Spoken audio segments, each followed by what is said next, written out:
Hey, hi everybody. Welcome to the Friday night jambo-kerfuffle. um, Sitting right here is Steve Shives of Steve Hello. Shives fame. That's right. I heard you like to curse. I on occasion it is one of my hobbies, one Yeah, of my it's a, things I it's enjoy. Yeah. so tonight's episode is brought to you by ice cream Ooh, oh and hey, frustration. Ice cream and frustration. Um, plenty of that. Plenty of that second one to go around. Especially these days. So, Yeah. um, so anyway, hello, whoever is watching. Oh, zero. So for the nobody that's watching, so this is Steve, and Serious Mind will be joining us hopefully shortly. Maybe later on, Agent of Doubt will be on. Hopefully, even possibly Zonstar might pop in. We'll see. I haven't gotten any confirmation from him, but we'll see. And yeah, so hi, Steve. How are you? Hi. I'm. Hey, I'm. Phil. Sorry about that, Steve. Hey, Phil. Hi, Phil. Go ahead. No, take care of the audience. That's fine. No, I mean, I feel terrible whenever I say it, but I'm doing okay. Yeah, yeah. Well, I mean, there's nothing you wrong know, with doing okay. I mean, believe it or not, I'm doing okay too. I'm well. Good. I'm glad. Um, I'm glad. it's a byproduct of living in New Jersey, I guess. Mhm. It's a lot worse in a lot of other places, but you know, oh, Yeah. thanks, Phil. Says some fat guy. Um, Yeah, well, so I, oh, I have a similar go I ahead. have a similar effect here in Maryland. It's the same thing. It's like I feel kind of isolated or kind of at least insulated from the very Yeah, worst. I right. don't know how long that's going to last, but it's you Yeah. know, yeah, I know the feeling. I I did. I have there's a few things I wanted to talk about, um, especially with you being on. I mean, and it kind Mhm. of runs the gamut. And some of the stuff will be even better once Joe gets here. But like Sure, there's Star Trek, which is always a I'm good always up con. for that. Yeah. Um, and Bill Maher. Oh God, that guy, Yeah, that guy. Um, that fucking guy. so I mean, Yeah. I've had a few Okay. ideas. Yeah, right. I mean, your video on him was fantastic. Oh, Um, thank you. You be you are more than welcome to drop a link for it if you want. It should work, I Well, think. did you read Larry David's thing in the New York Oh, Times? I didn't. I want to. Oh, Peach so had good, mentioned so it. funny. Yeah, Yeah, really totally funny, gotta and check just that I out. mean, just a solid punch to the face of Yeah. the whole. Oh, I met him at the White House, and he turns out he's kind of a nice guy. Like, okay, Yeah, well, yeah, I mean, the Adolf guy, he liked puppies. exactly. And He was he so could much even cooler than I thought he would be. I mean, I yeah. disagree with him on the Holocaust stuff, but Yeah, in person, but he's really cool. he's an artist. He's, yeah, we have so much in common. It's out fucking ranges. Well, think about It's Bill ridiculous. Maher. Yeah. He was never, I don't give a fuck what he says, what label, what, badge he decides he wanted to wear at one point. He was never a progressive. Um, Yeah. his whole thing was pot. That was it. And because of his Yeah. stance on his ability to smoke pot, was in line with a lot of progressives. He just kind Yeah. of wore the cap. But it's just like there is nothing else that was terribly, progressive about him. I I think that was the case of a lot of people who made pot like their main thing and made legalization like their main thing, because you're right, like that does align them with people on the progressive side, because a lot of progressives are like, yeah, sure, I mean, let them do whatever they want. Right. But it's like everything beyond that, he seems like more of just a typical right libertarian douchebag. Right. I mean, And even like you like know his if you remember, he had the show Politically Correct. Politically Politically incorrect. incorrect, Yeah. politically incorrect rather. And it ended up being canceled because of something he said about Yeah. war. Yeah. And what he said wasn't like an anti-war statement. It was more No. of these soldiers aren't badass because they're blowing stuff up from far away, not up close. So, I Yeah. mean, that kind of sounds like he advocates boots on the ground, which is pretty far from a progressive ideal, Yeah. Yeah. We don't usually advocate, yeah, send the troops over there. Yeah. Let's right? invade So, that country. the progressive, badge was never earned. It was never earned. He Yeah. just likes to get high, and he's an Well, and asshole. it's like I said in my video, it's like he seems like he's just interested in whatever he wants, and he doesn't have any like broader concern about society or other people. It's like, well, just let me do what I want to do and we're cool, you know? Well, I mean, this is going to like, any right wingers that might see this. This might surprise them that, this trans leftist activist isn't all up on the Hollywood thing, but like the whole, Hollywood culture, the Holly weird, right? I mean, all of them. It's Yeah. all about virtue signaling. It's all Yeah, about sure. what's in it for them or how they look. How are they going to benefit? There are a few, exceptions to that. I mean, there are some really fantastic people in Hollywood that do a lot of really good work. But overall, it really is just they all pat themselves on the back. Yeah. So it's Well, a and I circular mean, jerk squad.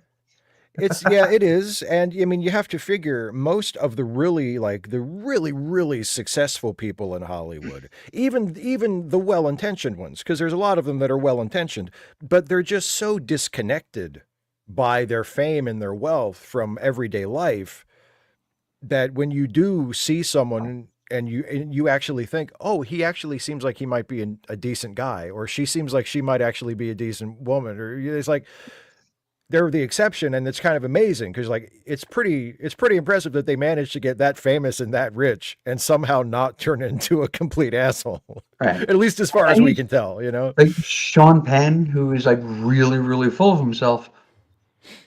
But I mean, as far as like activism and actually trying to get things Oh, done, you he's one have of to the give it up top. to him for that. Absolutely, You yeah. have George Clooney, Yeah, sure. you know. Um, Sure.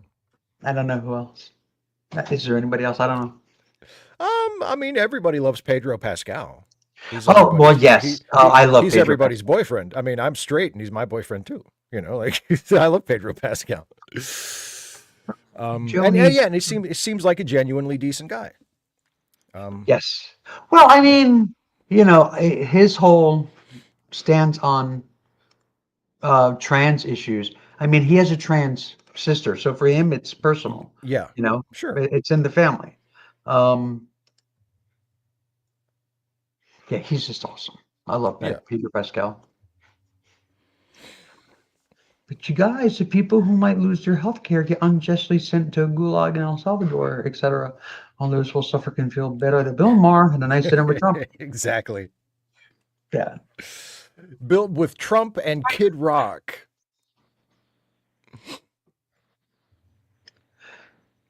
Yeah.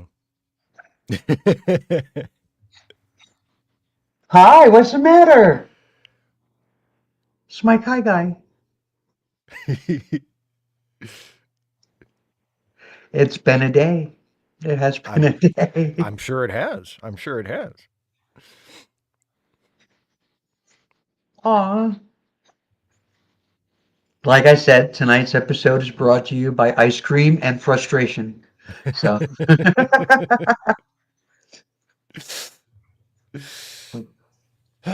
Yeah, but I mean, yeah, like the Bill Maher thing. I mean, it's there a thing because he has that podcast that he does where it's basically just him and his guest getting high for the entire time and like sinking into their chairs.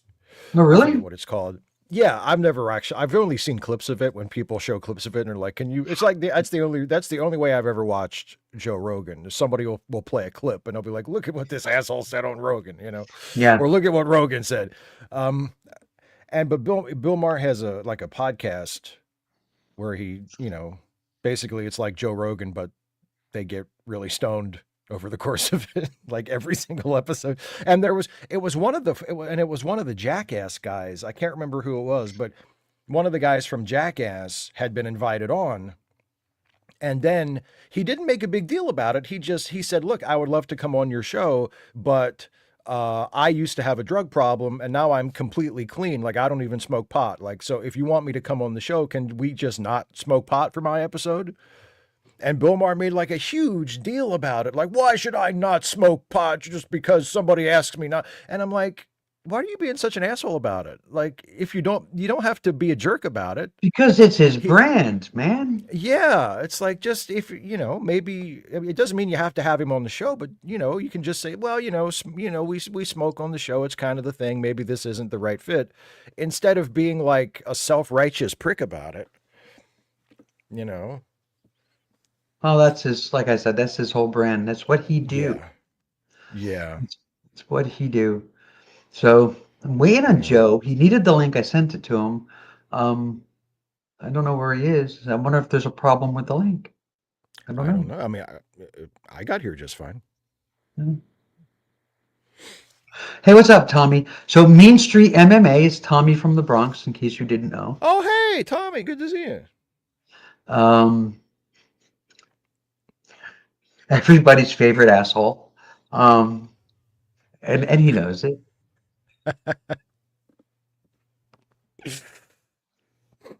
So, oh God, I'm like trying to hold off from like getting too Yeah, we're deep. kind of like, come on, Yeah. when's Joe gonna get What's going here? on? All Yeah. right, man. Mm. So, yeah, that Bill Maher, huh? Yeah, well, Bob, I see Bob in the chat mentions like I mean, I think a lot of it is just whichever way the wind seems to be blowing, because I mean, I don't think Marr has a lot of really strong core beliefs other So he than was, just let, yeah, go ahead. no, he was sued by Trump. That's And right. during Trump's first term, he made a big deal about talking about the fact that, Trump took him to court. Um, and he, through the whole 4 years, he's always been garbage. This is true. But Yeah. I mean, Yeah. through that entire 4 years, he kept saying, Watts, this guy ain't going to want to leave. We're going to be stuck with him, blah, blah, blah, blah.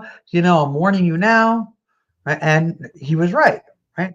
But now all of a sudden, because he broke bread with him. Oh, well, hey, maybe, this guy's not so bad after all.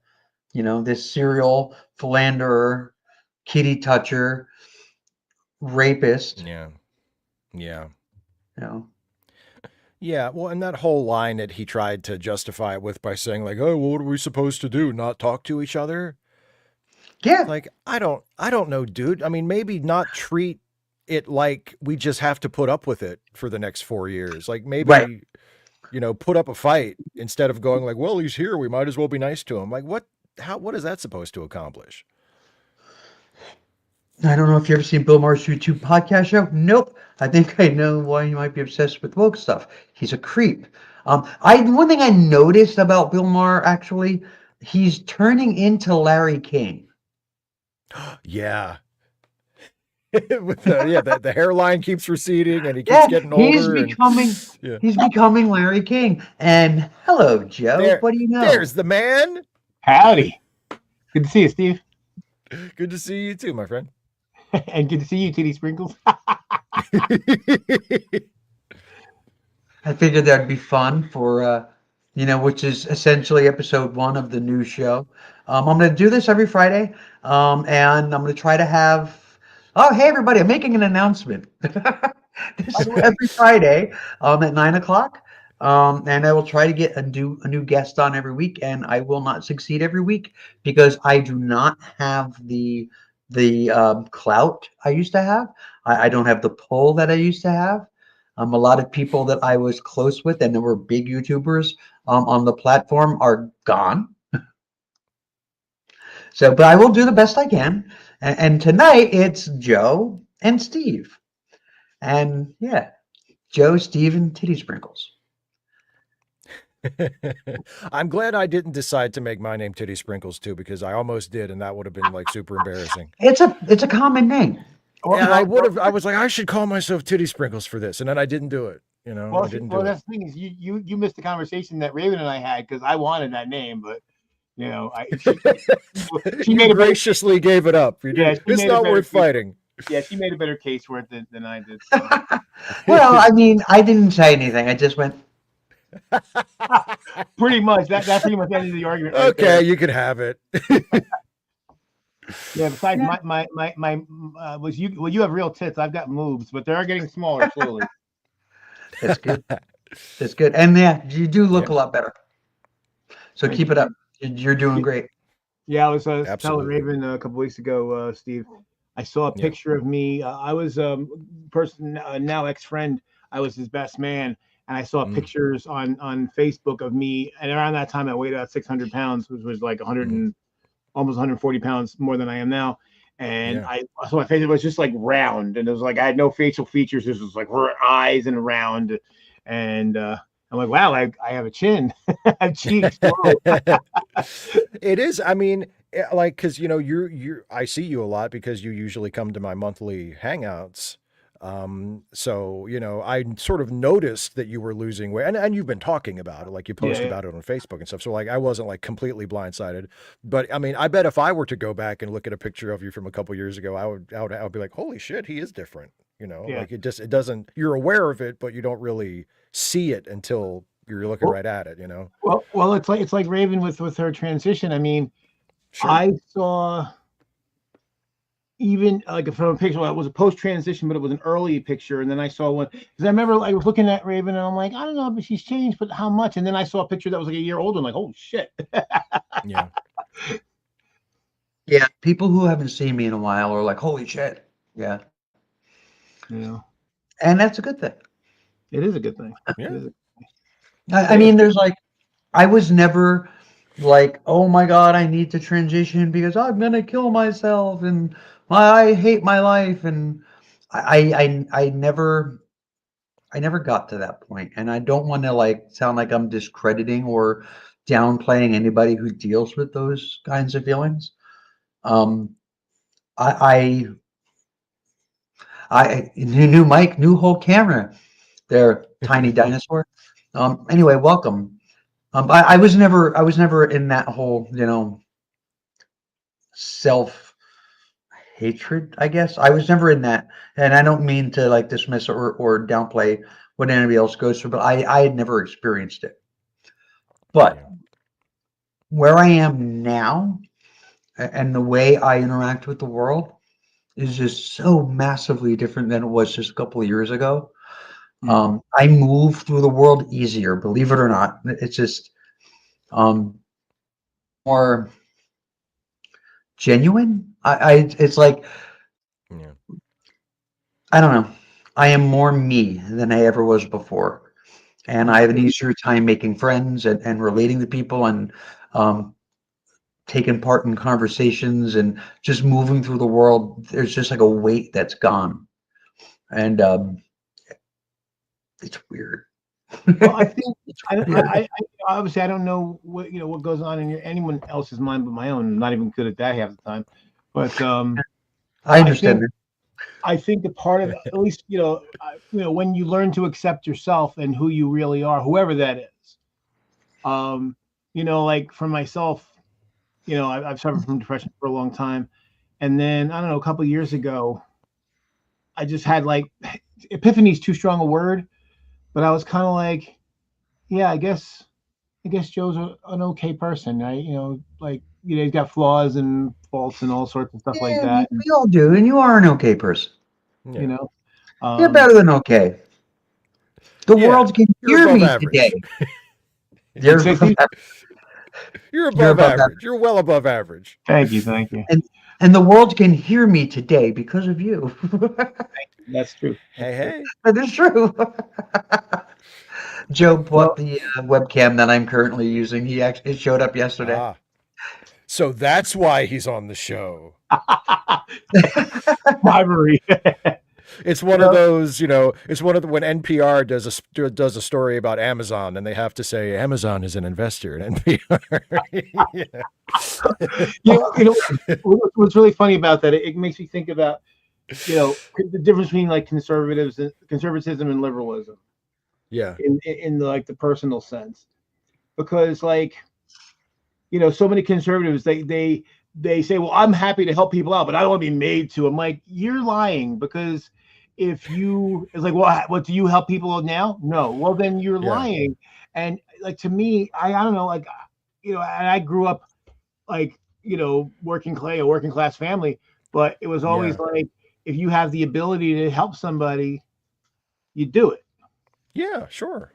And then if you have any, and if you are someone who rises to any level of success more than the typical person, you have kind of an obligation to spread it where you can. You can't do it everywhere. You can't help everybody, but you kind of have an obligation to do what you can. And so it's really, it's so alien. It's funny because I understand it, but it's still alien to me how they are. It really is. Yeah. Well, especially when you're talking about people who could help other people at no cost to themselves. Like, that's the thing about like the people on the far right and like the Elon Musks and, the Jeff Bezoses, like the billionaires who are just, spending their lives trying to figure out ways to avoid paying their taxes. And it's like, this will cost you. You won't notice anything. Right. Your life will be exactly the same. Doge, right? So far. Oh, God. So far, like they claim that they have saved like $120 billion, right? That's what they're claiming that they have saved, which we already know it is bullshit, because a lot of the stuff that they, had said they had done, or the fraud that they had found turned out not to be, and they had to, walk a lot of that back, right? So the 120 billion number is just already, we know it's wrong. But so far they've spent about 117 billion. Yeah. So even if the number was right, they'd still be barely saving anything. Barely anything at all. I mean, it's just like, is this really, really worth it? Well, and one thing that breaks my heart is when you see, people that, that stump for the billionaires, right? There was just like, oh, well, they just got there by working hard. Like, it's impossible to work that hard. I've worked hard in my life. You've all worked hard in your life. Nobody has ever worked like $1 billion hard. And look, exactly. I don't even mind, like, because look, here's the one thing. It's like, you can be a billionaire without having $1 billion cash, right? You can have a company that's worth $1 billion. You may have $10 in your pocket, but you have $1 billion company. But the thing is, when people have like these tens and hundreds of billions of dollars, like, they got that because they took an inordinate share of the money that was generated for themselves. But yet people complain, the right wing, they're like, oh, you liberals, you want to, it's all wealth distribution. Like, you're supporting wealth redistribution by distributing up to the top, which isn't even good for capitalism. If you're like a total capitalist fan, it's still not good for capitalism. Yeah. Well, and that's the thing. It's like, it's so the argument, the wealth redistribution argument is so disingenuous, because like a lot of other arguments from the right, it relies on just, at best, a total distortion of what people actually want. Right. Except for like, I mean, people on the extreme far left who, have goals that are just completely unrealistic. Most people, when they talk about redistributing wealth, when they talk about taxing billionaires, we're not talking about taking away every penny they have. Right. They'll still be rich. That's the thing. Like, they'll still be way richer than anybody ever needs to be, because that's how much money they have. Right. Like, I mean, you're telling me, like, even if somehow we were able to institute a far more draconian wealth tax than anybody has ever seriously proposed.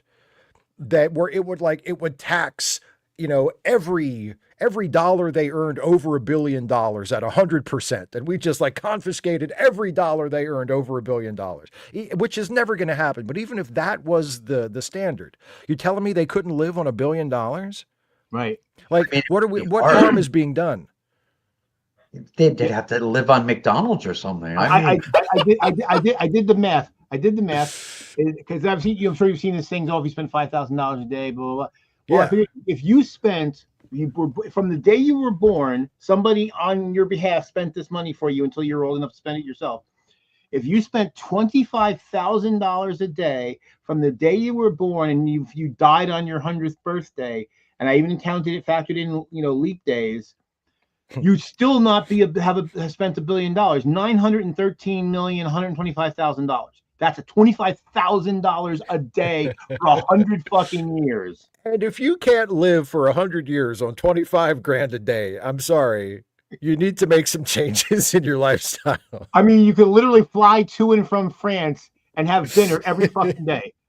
So the entire wealth redistribution, right? The entire system is built on the idea that wealth will constantly be flowing back and forth. I mean, the system operates best when there's money flowing through it. Okay. So wealth redistribution is supposed to be an ongoing, nonstop process. Yeah. Right.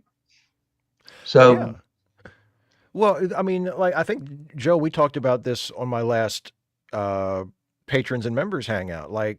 When poor people get benefits, in terms of financial benefits, they don't just put it under the mattress. They spend it. The money goes back into the economy. This idea that well, what do you want us to just give poor people money? Yes. Number one, because they need it to buy things because they're poor. We should be giving them money. And two, they're going to spend it on people's businesses and people's products, and it's going to help the economy. It literally hurts no one. Well, it's just like the whole thing about tax dollars. A lot of right wingers act like if the government collects money in taxes, it goes into a void and it's gone from the economy forever. But of course, the government doesn't keep it. Yeah. They pay employees. They hire contractors to do stuff. In fact, I actually have a contract doing work at McGuire Air Force Base. So I'm indirect. I'm working through a general contractor, but ultimately I'm effectively working for the government to replace some water systems. And so that and then I pay my employees and I buy stuff and the company buys stuff and it all goes back into the economy. Yeah. So has Pete Hegseth added you to the Signal chat yet? Not yet. Just by accident? He just drunk texted you, "Hey, we're invading Syria. Just thought you'd want to know. I'm not sure whose number this is, but it's going to be fucking awesome." What's funny is I thought his last administration was incompetent. They look like fucking, it looks like FDR in his prime compared to this time. Oh my God. Self-important douchebags the first time around. This time around, they're criminals. I mean, they're just absolute scumbags. Yeah. Well, he finally drained the swamp looking for the people he needed.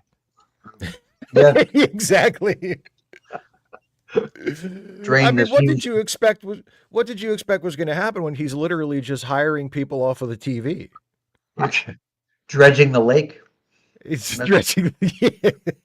He's like, who should I have for my defense secretary? How about that guy? He wasn't even a regular Fox News. He was a weekend Fox News guy. He didn't even hire one of the main Fox News guys. He hired the weekend Fox News guy to be the secretary of defense. Who got fired? Yeah. What gets me about Hegseth and some of these others, I play D&D and D&D like games, and there's a creature in Dungeons and Dragons called the Muckman. And it's literally like a living, basically it's like animated muck. It's a it's kind of like the black slick from Star Trek that killed Tasha Yar. Oh, similar. Similar. I was going to get that in there. And that's basically we're going to transition to Star Trek at some point. Okay. That's basically what he's hired. He's basically hired the ooze from whatever the hell that planet was. Exactly. exactly. Yeah. You know, and actually, so this is great too. See I think it's the former CIA head that Trump appointed last time. Mm-hmm. His son was just killed in Ukraine fighting for the Russians. Fighting for the Oh, Russians. yeah. Yeah. Yeah. That's and funny. nothing of value was lost. That's Yeah. weird. You know, and Why? I wonder why he was fighting for that side. That's odd. Who knows? Yeah, I never weird would've thought. random fact. Yeah. Oh man, I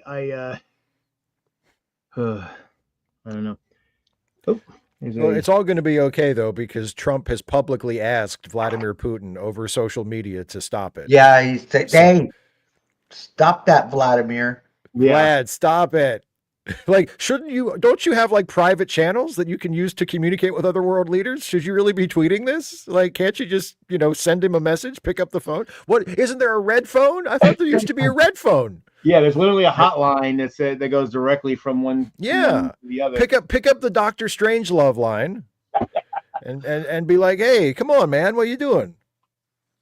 So it could be like Trump, like last week or the other day, he met with, was it NATO, the general secretary from NATO? Yes, I think it was the general secretary of NATO.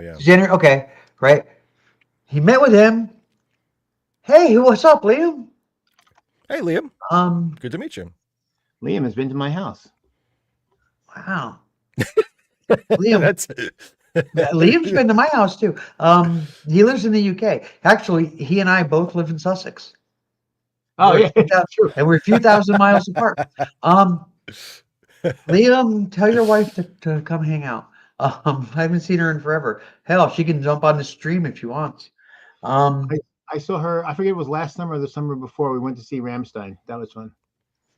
Oh yeah, I remember that. You guys went. So, well, he asked the NATO Secretary General for help in acquiring Greenland. Yeah, like that's NATO's job. Like NATO's going to help us steal Greenland. Oh my God! Oh, it gets better though. I was listening to, I forget who it was today. Oh, it might have been Brian Taylor Cohen, and so Trump comes out and says, "Well, I don't know if we're gonna help people in NATO because, like, if who's gonna come defend us when we need it? Like, if I don't know if I trust them to come to our aid." And then Brian's like, Article 5's been called in once, and it was us, and they all came to our aid. Yeah, so, they all came. Exactly. Yep. So I think we're good. Yeah. Like, I think we don't have to worry. We don't have to worry about them. They have to worry about us now. That's the problem. Yeah. I think about where we were, like on December 12th, where most of the world was on our side. Even fucking Iran. There was a soccer game, Iran, one Iran team versus, some team that wasn't from Iran. And they sang the national fucking anthem. Yeah. I remember that. In Iran, in solidarity. And between Bush and Trump, just fucking, just whittling away all the goodwill we've ever had. Exactly. How can we piss away all the goodwill? Like, the rest of the world finally liked us. Right. For like a week, and then we completely ruined it. Because we were like, here's what we're going to do in the aftermath of this terrible tragedy. We're going to kill so many of you motherfuckers. We're going to take this as an excuse to bomb so many people and start so many wars. You're not going to believe it. And then the rest of the world was like, oh, that's right. It's the United States. What were we thinking? I'm going to borrow some words from one of the Megadeth albums, the Countdown to Extinction album. You know your worth when your enemies praise your architecture of aggression. Hey. Poetry.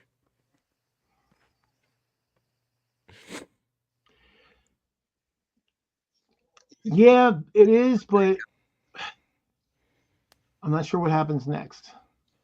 Well, that's the scary thing. Well, and the problem is we still have a gigantic military, so that's actually, American hegemony might not have been good for a lot of people, but America, like, on the loose, is probably a lot worse. Well, that's the thing. It's like the American empire isn't over. It's just that a bunch of the rest of the world is done putting up with it. That's a little bit different, I mean, it's like the Europeans are like, okay, to hell with these guys. Like, if they're going to treat us like this. if we have elections in the future, I've decided that I am backing Mayor Pete. I am liking I Pete like Mayor Buttigieg. Pete. I like Pete. I I like know Pete. there's a lot of like pretty far left lefties and progressives that weren't quite on board with him. He was a little too establishment and milk toast, and I get that, Sure. but he is the only one on the left in a position of prominence that is saying things like, "We can't go back to what it was. That's over. Yeah. We have to do something better." Right. And it's just like, thank you, Yeah. thank you, Yeah. thank you, Which is because actually Yeah. everybody else. really progressive. Everybody wants normal. Let's get normal back. Normal. No, it's done. That's done. That's done. The US that existed a couple years ago is over. It's gone. Yeah. Too much Yeah. damage I has been mean, done.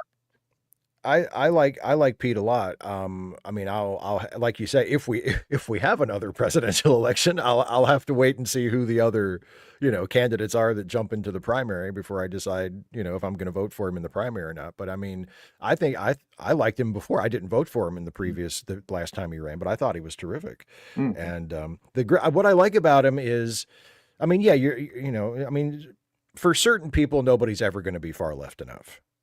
Right. That's just like That, I mean, they're right. just certain people are always going to find something that somebody said or something that somebody did, and they're going to say, "Nope, not that one." Like that's just you just have to accept that. But I mean, he's progressive. He's smart as hell. He's great on TV. He's great in an argument. And he's a veteran.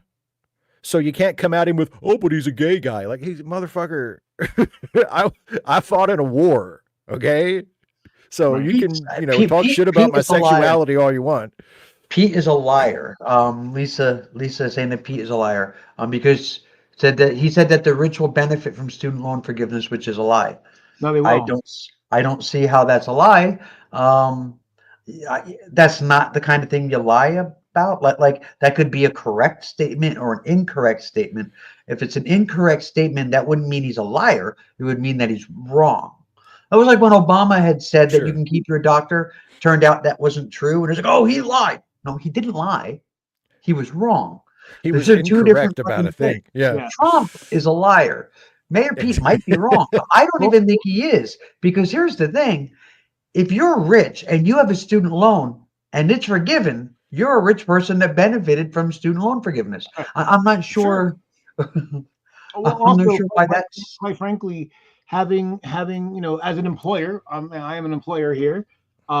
Having employees that are not under stress, financial stress, makes for better, more effective. It's just like That is the the reason why benefit. it's good to have a healthcare plan. It's good to have sick, be able to have paid sick days because sick employees don't work very well. So if Okay. they can take some time off. Yeah. I want to get this right away. I don't want it to get any further. Rich people aren't struggling with student debt. Come on. Nobody said they were. That's not the point.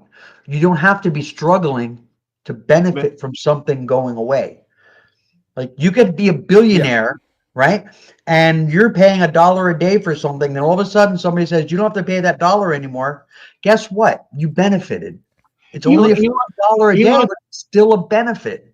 Elon Musk has benefited by receiving $38 billion in government grants.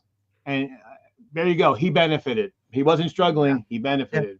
Yeah. Oh no, there are people Exactly. that are pretty well off, and their kids get student loans.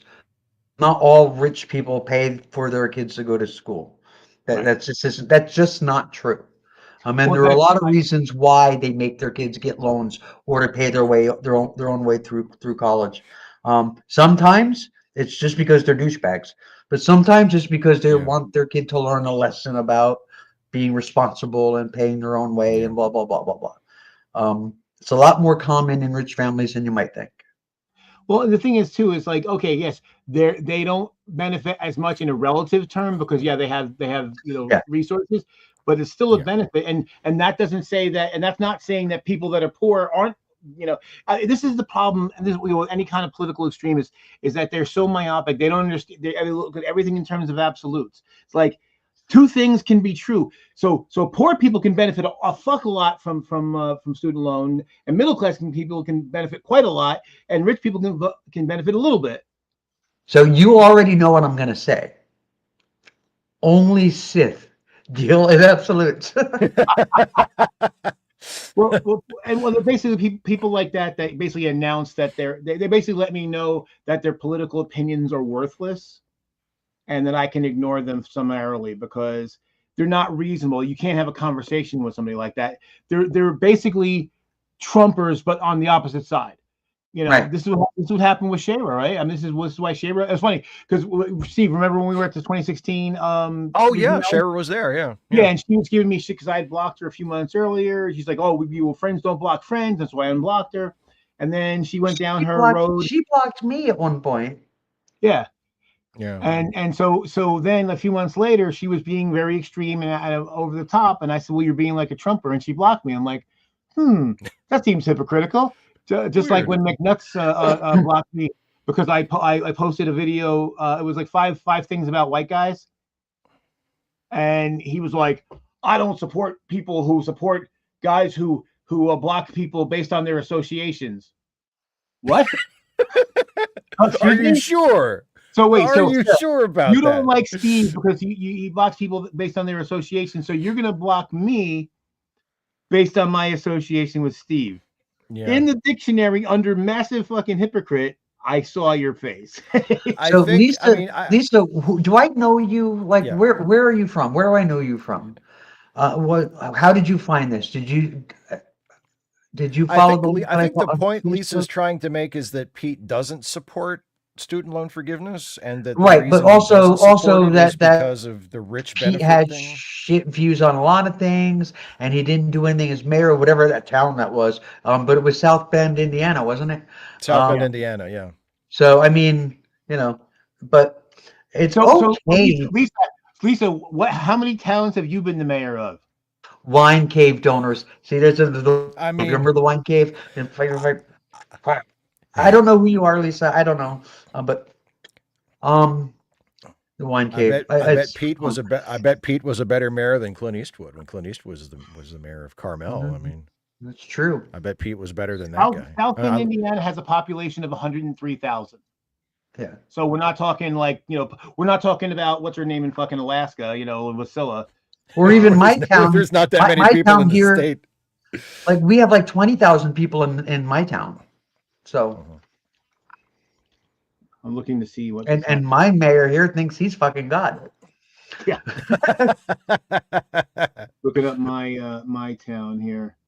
54,405.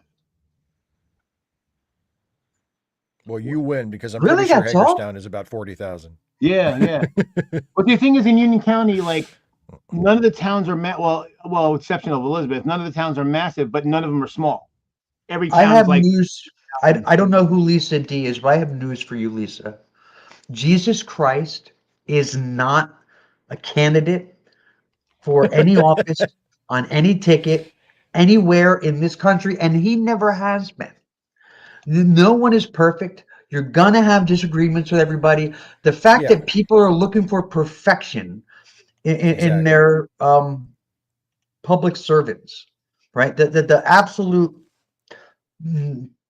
going after every little thing, everything a person has ever done. You go after every little thing, combing through everything to find stuff to bitch about is why we have Trump. The purity tests, the absolutist bullshit. Sorry. Well, the thing is, though, they only seem to do it on their own side of the fence, though. They never seem to do it with the other fucking side. That's the big Achilles heel of our side, I think. And look, here's the point. And look, because okay, Pete did a homeless sweep on Christmas Eve. That's fucked up.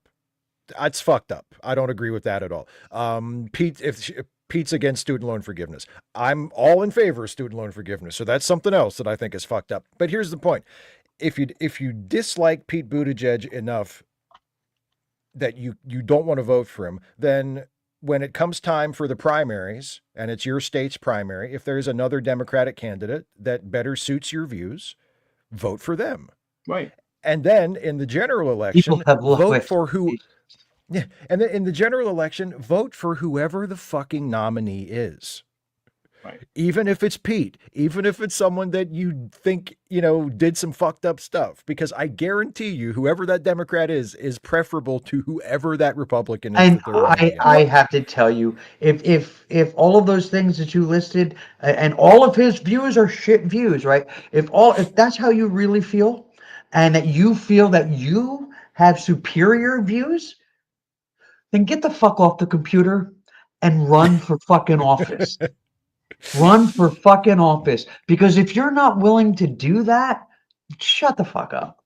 Well, I am like so sick of this, that nonsense. This is another one of these people, like, they're mad that their favorite candidate doesn't win or whatever, get the nomination, and like, did you vote in the primary? What? Who was that? And the thing is, as I've said many times, and I will say until I fucking die, 15% is the typical turnout during primaries. 15%, which is only a little bit better than 20% of what shows up normally during the general. So that means a whole lot of people that will vote in the general don't fucking bother, which means almost any candidate in the primary, if they get all their people out and actually show up to goddamn vote and not worry about going to fucking rallies, because rallies don't mean shit. No one gives a fuck about your rally attendance. You can sway primaries. Yep. Yeah. I'm not. Bye. So, bye. I mean, I don't. Well, here's the thing. Like, if you're going to be a negative shit, if you're just going to sit there and say, well, this person, I don't like the cut of their jib and blah, blah, blah. That's fine. You have every right to do that. But if all you're going to do is bitch and moan, then fine, be gone. Then be gone. Yeah. Be gone. Yeah. I don't need that shit. Joe Biden was not my choice. Not mine either. I voted for him. I voted for him. I voted for Harris. I didn't think everything that she wanted to do was great. I didn't think everything in her, in her record was great, but it wasn't even a choice between her and Trump. Like, you couldn't have stopped me from voting for her. Yeah, it wasn't even a choice. And I think on balance, she probably would have been a pretty good president. Just like on balance, despite some pretty serious disagreements I had with him on certain issues, I thought Biden was a pretty good president. Right. Even though I disagreed with him on a lot of stuff. Well, and compared to what the alternative would have been, again, it's not even a comparison. It's not even a comparison. And here's the thing: this is my problem with people like Lisa. The big of all the things. I don't remember if I did it in a live stream or if I did it on video, but I'll do a short version of it here. Basically, I used the Ferengis rule of acquisition to show why you need to participate. Because basically what it comes down to is, you never pay more for an acquisition than you have to, right? Well, sensible. So the thing is if you, now the converse is that the other person is going to do that too. So you want to get these politicians to go more in your direction. Well, you're going to have to give up. You're going to have to pay something to get that, right? And they're going to have to pay something because they want your vote, and they're going to have to pay something to get your vote. But here's the thing. If you make your vote so pricey that they lose more votes than they gain, then your vote is meaningless. Right. And I've even had some people, I said, okay, what if Biden, it was Biden at the time, but what if Biden suddenly wakes up one day and says, yeah, these guys are right, and I'm going to go that way. Will you vote for him? And they said, no. Well, then why the fuck should he try? Why bother? Exactly. You basically said, I am unreachable. You cannot convince me. Well, if I can't convince you, I'm not going to try. You're a waste of time. Right. So, okay. So Lisa is back at a different account, claiming that I attacked her. It was a personal attack. Personal attacks are pretty shitty. No, Dev Show resorts to personal attack. Personal. Lisa, I did not say that you are fucked up because you are fucked up. I said that approaching political candidates in that way is fucked up, and here's the reason why. And it doesn't matter if it was you, my mother, Steve Shives, or whoever is making those arguments. Those arguments are bad arguments. They're just wrong. And that's how we are. Again, you suggest your arguments. It's not a personal attack. And the fact that you took it personally says way more about you than it does about anything that I said. Yeah. I mean, I'm the one that said you're just saying. Yeah, it was me that said you were worthless. But yeah, I didn't say it. I didn't. But you don't have everybody's worth something. That's the thing. Well, the thing is, but she's made herself worthless, though, because again, if she's intransigent, intractable, what's the point? Buttigieg refused to investigate the apparent lynching of a 16-year-old black kid. Where did this happen? In South Bend, Indiana? While he was the mayor? Well, mayors don't investigate. I was just going to say, and in that office in Indiana, does the mayor have the power to do that? Because in my town, in New Jersey, the mayor doesn't have that power. So what happened when he had no position of authority? That. So there you go. You're blaming him for something he had no power over. There you go. Oh, yeah. So here, I just looked it up. So Tyree Bonds, the brother of I remember that. So Eric Logan was killed in 2019. Guess who was not the mayor in 2019? Right. So he had already run for president was not one time at that point, hadn't he? Yeah. He was transportation secretary at that time. He was a transportation secretary. So it's amazing that he didn't investigate when he had a completely different job and didn't live in South Bend anymore. Right. Imagine he had nothing to. He had no power to do anything about it, but somehow let's hold it against him. I didn't hear her say she wouldn't vote for him. It's not the point. It isn't the point, Bob. And I agree with what you said before, by the way, Bob, that during the primaries is when you vote with your heart. Yeah, absolutely. I mean, and like Joe said, I mean, voter turnout in this country in general elections is pathetic. Oh, it's terrible. Like if we get 65% turnout, we act like it's something to celebrate. I mean, and in primaries, it really is, pathetic. But it shouldn't be. No, it shouldn't be. I made a video last year. I said, look, just look at it this way. Vote 2 times every 2 years. That's it. That's all. That if you can find the time to vote for a primary and a general election every 2 years, that's all of our federal elections. And you might, if you want to be a real civic-minded person, maybe your state has elections on an off year or your local city elections. Yeah, vote in those too. But like in terms of Congress, in terms of the president, in terms of our national politics, the federal government, vote 2 times every 2 years. I don't really think that's asking too much. Under normal circumstances, the most important elections, the ones that are going to affect your life the most, are the local elections. And in those, absolutely. You want to vote every single year that there is an election. Of course. But those are the ones that are under normal circumstances are going to affect your life the most. We are no longer in territory. The federal elections now have more impact on your life, way more than they should. And it's unfortunately because so many people have made perfect the enemy of good. So and also I want to take up Bob's challenge here. Okay, so Lisa, if I know we don't you like Pete, you don't like Pete, and you have stated your reasons, whether they are factually based or not, it doesn't matter. Those are your reasons. So if it ends up being Trump or some other fascist versus Pete in the general election in 2028, would you vote for Pete, or are you going to vote for the third party or not vote at all? I'm asking you now. Yeah.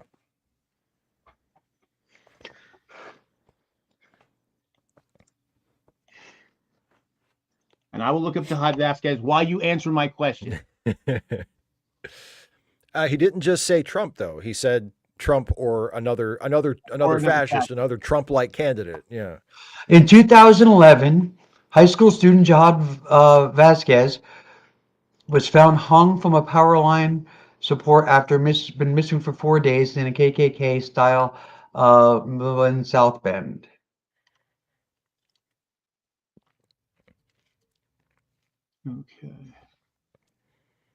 Okay, well, here's another thing, too.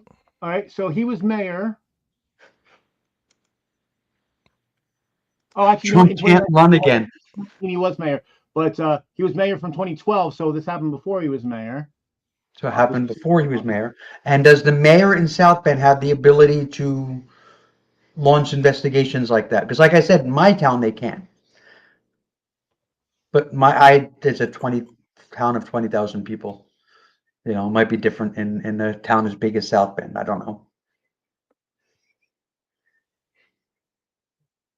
Yeah, and Trump can't run again. Yeah, Trump is already talking about ways where he could actually become president for a third term. He Um, started selling. He started selling Trump 2028 merchandise today. And yes, yeah, he's not. He the Constitution says he can't run again, but the Constitution says he can't do most of the shit he's done in the last 3 months. right. Most of what So and I mean, they're arresting judges. He's in violation Yeah. of Supreme Court orders. So I mean, to say, oh, he can't do it. Yeah, really? Tell him that. They have the power to exert influence. His mom asked Pete to do something, and Pete ignored her. You were there? Like, were you there? Were you aware of the conversations? Did she like throw herself at his feet and he just turned up his nose and walked away? Well, and I mean, again, if if that happened, and That would that's be a awful. reason not to vote for Pete Buttigieg, That's a then don't reason vote not to for him vote in the for him. primary. Vote Yeah. for somebody else in the primary. But I mean, you're going to have to, I mean, as fucked up as that is, and I agree, if that's true, that's a shame and it's a terrible thing. But I mean, if the nominee is Pete Buttigieg, I'm voting for him. Yep. Like you're gonna have to convince me he did something way worse. As fucked up. I mean, God, I would have voted for I would have voted for Biden this time if he had gotten the Me too. nomination. I voted for Harris. I was not happy at all, and I'm still not happy at all about our support of what's happening in Gaza. okay, Like I still voted for him. okay, Lisa, You know? you've made it. As I said before, you've made it clear you don't like him. You still haven't answered my question. If Trump or someone like Trump is running for the Republicans in 2028, is their nominee? Would you vote for Pete if he's the nominee for the Democrats? It's a simple question, and you can say no. If that's your answer, say it. But the fact that you're evasive tells me a lot about you.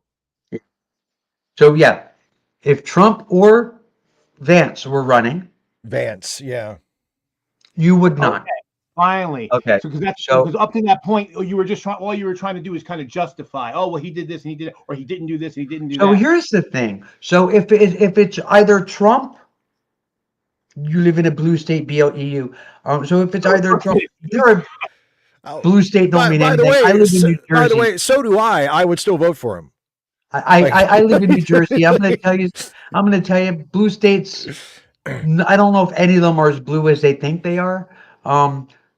You know, Trump nearly got New Jersey in this last election. I live in Trump country in New Jersey. The blue states are not safe. The idea that they are is it's hubris. It's Yeah. you know it's. I live in New Jersey. I don't know where you live, but New Jersey is considered a pretty blue state, but it's not. None of them are as blue as you think they California are. and New York State are probably about the only safe. And although if you go in upstate New York, it's Cowtown. It's Trump country. Oh yeah, Yeah. Trump. Yeah. Yeah. Yeah. Well, I I mean, think every blue state has a red area. I mean, it's called a blue state because of Well, the way I mean, it goes in presidential elections, well, not no, I mean, because the red everybody area- there is yeah, a but Democrat. like New red area Jersey just is barely. Yeah. So, and it's considered a pretty blue state. But right across the border in New York State, like right here, right there's the border for New York, and the town of Warwick is right here. Cute little Democratic bubble, right?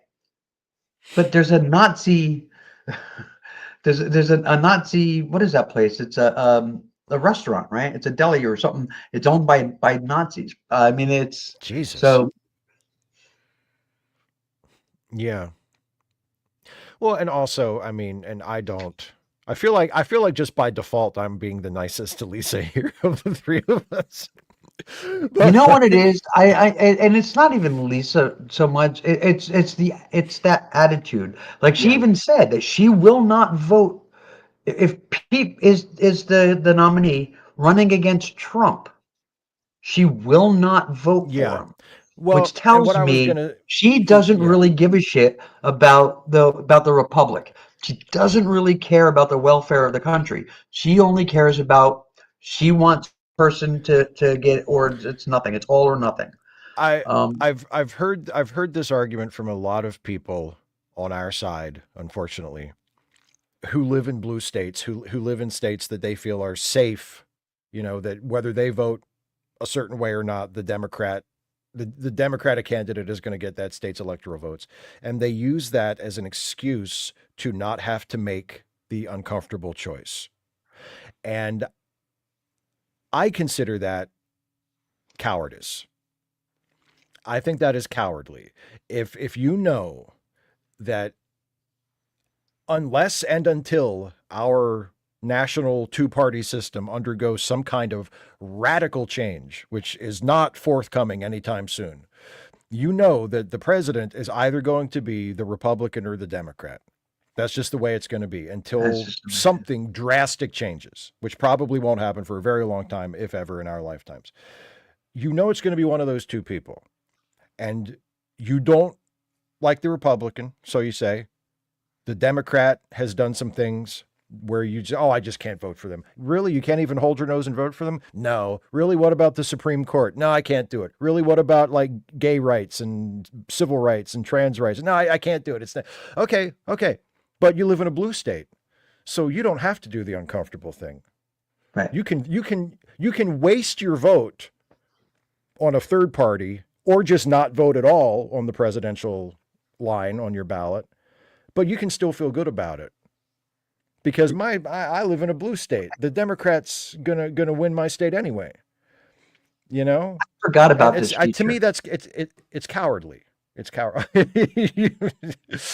Well, one thing, I've you two of you have heard me say this before, so my apologies. But for the audience here, if you look at revolutions other than the American Revolution, none of those revolutions ended up the way the initial revolutionaries had planned. Not one. Not one. It took France 84 years to have a stable government after their first revolution, and almost all of the initial revolutionaries were killed by the second wave of the revolution. And then they got Napoleon, and then another revolution, and then they got the monarchy back, and then they got another republic that was weak as fuck, and then they got the monarchy back again, and then they finally got 84 years later got a stable republic, and then the Nazis came. So Pete's you know, Yeah. national policy director is a former Goldman Sachs executive. Pete has a national policy director? He's a civilian. Well, look, here's the question that people who bring up all of these issues, like Lisa's bringing up, always seem to forget. As bad as Pete Buttigieg may be in your mind, just like as bad as Kamala Harris was in people's minds, as bad as Hillary Clinton was in people's minds, who would you rather have appointing Supreme Court justices? As bad as even if Hillary Clinton was every terrible thing everybody said about her, would she have appointed better. Supreme Court justices that would have overturned Roe v. Wade? You will Yep. never convince me of that. As bad as Joe Biden might have been in certain ways, as bad as Kamala Harris might have been in certain ways, would she or he be destroying our international alliances right now? Would be, gutting the federal government, putting thousands of people out of work, destroying the economy for no fucking reason? Like who? Never mind whatever problems you might have with them, however legitimate they may be. It's going to be one of two people. Who do you want to be in charge? Like, that's What the it comes question. down to for me. Yeah, Yeah. exactly. That question. Um, I don't know. It's just so aggravating. I'm sick and tired of this racist. They Goldman Sachs Jew. That's what you're saying, whether you know it or not. That's what you're fucking saying, okay? Because always a banker. Yeah, that you're using right wing code words for fucking bigotry. So fuck you, okay? Yeah, okay. His national policy director was a Goldman Sachs executive. Okay. Are gay people going to have to worry about losing their right to marry if he's president? Are trans people going to have to worry about their lives getting even worse because of him if he's the It president? wouldn't have to be one of two people if people voted for the best candidate. Okay, so every person alive is going to have aspects of who they are or what they believe or what they have done in the past that other people are going to object to, right? Oh, that person, I really like, her ideas on, on economic policy, which, she like told a Native American off one day, and I just can't vote for somebody like that. Or, you know what? That person, I kind of like his whole thing, but I heard when he was a kid, he killed a dog with rocks, so I'll never vote for him. Oh, there's this other. Everybody has something. Everybody has something. Everyone. Yeah. So if you're going to just like rip people apart and say, well, you got to vote for the best candidate, there's no such thing. Who is running at the moment? Who is running at the moment? That's the field you have to choose from. And if it's Pete and Vance and you decide to sit it out, well, that's actually not a vote for the best candidate. That's a vote for the worst candidate. Right. Yeah, that's exactly it. That's exactly it. If you absolutely had to vote and you would vote for the Democrat, however reluctantly. It's a ham fucking sandwich. Yeah, and then you choose not to vote for anybody. Yeah, what you're really doing is you're voting for the Republican. Yeah. Like a lot of people are uncomfortable with this, but I feel like this is just the truth. There are certain situations in life where you can't choose to not take a side. You can't sit it out. You're involved whether you want to be or not. Well, Elie Wiesel put it perfectly. There's no such thing in neutrality. If you sit back, then you are whether you admit it or not, whether you know it or not, you're supporting the oppressor. And if you choose not to decide, you still have made a choice. That's right.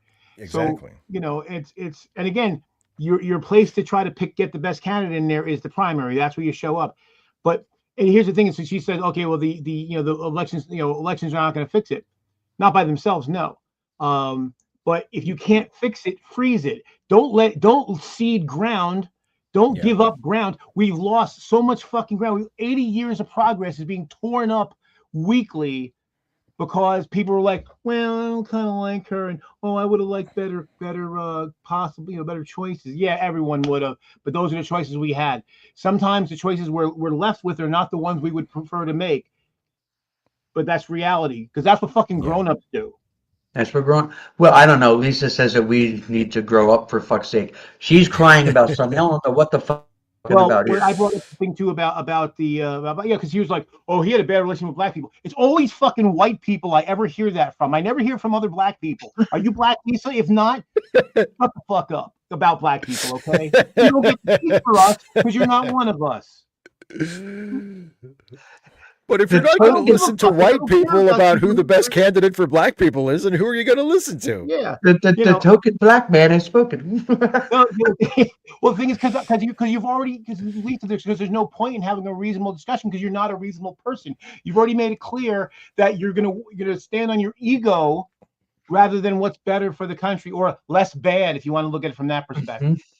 Because basically you're saying fuck it. If it's going to be bad, I'm okay with it being worse. Well, then again, your opinion is worthless. You're meaningless because you don't participate. That's why politicians don't listen to you. By the way, because why would they? Why would I listen to somebody who doesn't vote? You've already told them my opinion doesn't matter.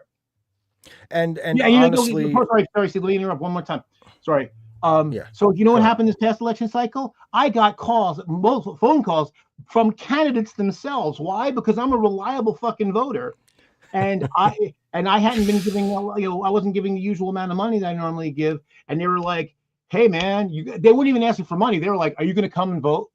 They were just making sure I was going to show up because I vote all the fucking time, and so they care about what Joe thinks because they're like, gee, do we piss off Joe? Because he's a reliable vote. We got to get back out there. Yeah. Well, and I mean, I've said this before many times, especially to like disaffected leftists who have given up on the Democratic Party. political parties go where the votes are. And if political and look, the voters have a role to play here too. It's not just the parties, it's both. That's the frustrating thing. Both the party and the voters have to compromise with each other and prove to the other that they're reliable. But like, political parties go where the votes are. If there was a massive block of incredibly progressive left-leaning voters in this country that could be counted on to vote all the time, the Democrats would be killing themselves to get those people to vote for them. The reason why the party doesn't do more than it does to attract far left and more progressive voters is because a lot of those people just don't vote. They're not reliable voters. And so, yeah, I mean, does the party need to do more to attract them? Yes, absolutely. But do they need to do more to participate in the process to show that they're worth catering to and appealing to? Yes, of course they do. Yeah, of course we do. Yes, and also your vote alone is not enough, because you need to also engage with once the election's over. Just say the Democrat wins, right? Well, engage with your representatives. You have one House member and 2 senators, and you should be contacted if you're not happy with what they're doing or what they're not doing. You can call them. You can write them. They usually have office hours. And if they don't, they at least have town hall. So you go there and you say, hey, I don't like what you're doing, or I don't like what you're not doing, or whatever. But if you don't participate, no one knows what you think. And a rally doesn't mean anything. No one can. A protest means a tiny bit. Like, I'll tell you, one set of protests that actually started to make a difference was Occupy Wall Street.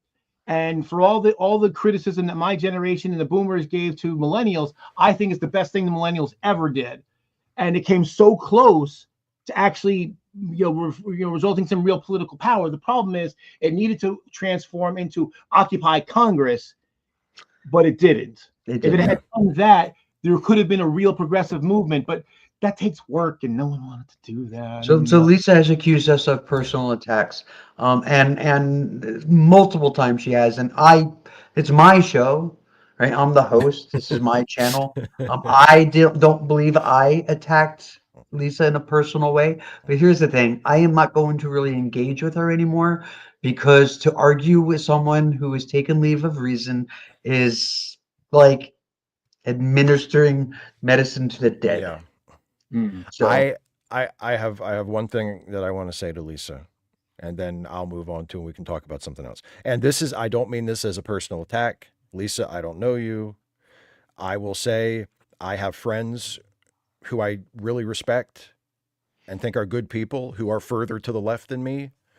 But whenever I hear anybody say, we need a revolution, as a reason to not vote, right? Not just as a way of saying, like, it takes more, our problems are so big that maybe the current system isn't up to fixing them. If you say we need a revolution and that's one of your excuses for not voting, or you say, well, voting doesn't fix anything, and that's one of your excuses for not voting, it is impossible for me to take you seriously in any kind of political discussion. I mean, because in my experience, and I'm not saying this is necessarily the case with Lisa, but usually when someone says we need a revolution, what they're actually saying is we need a revolution and someone else needs to start one. Right.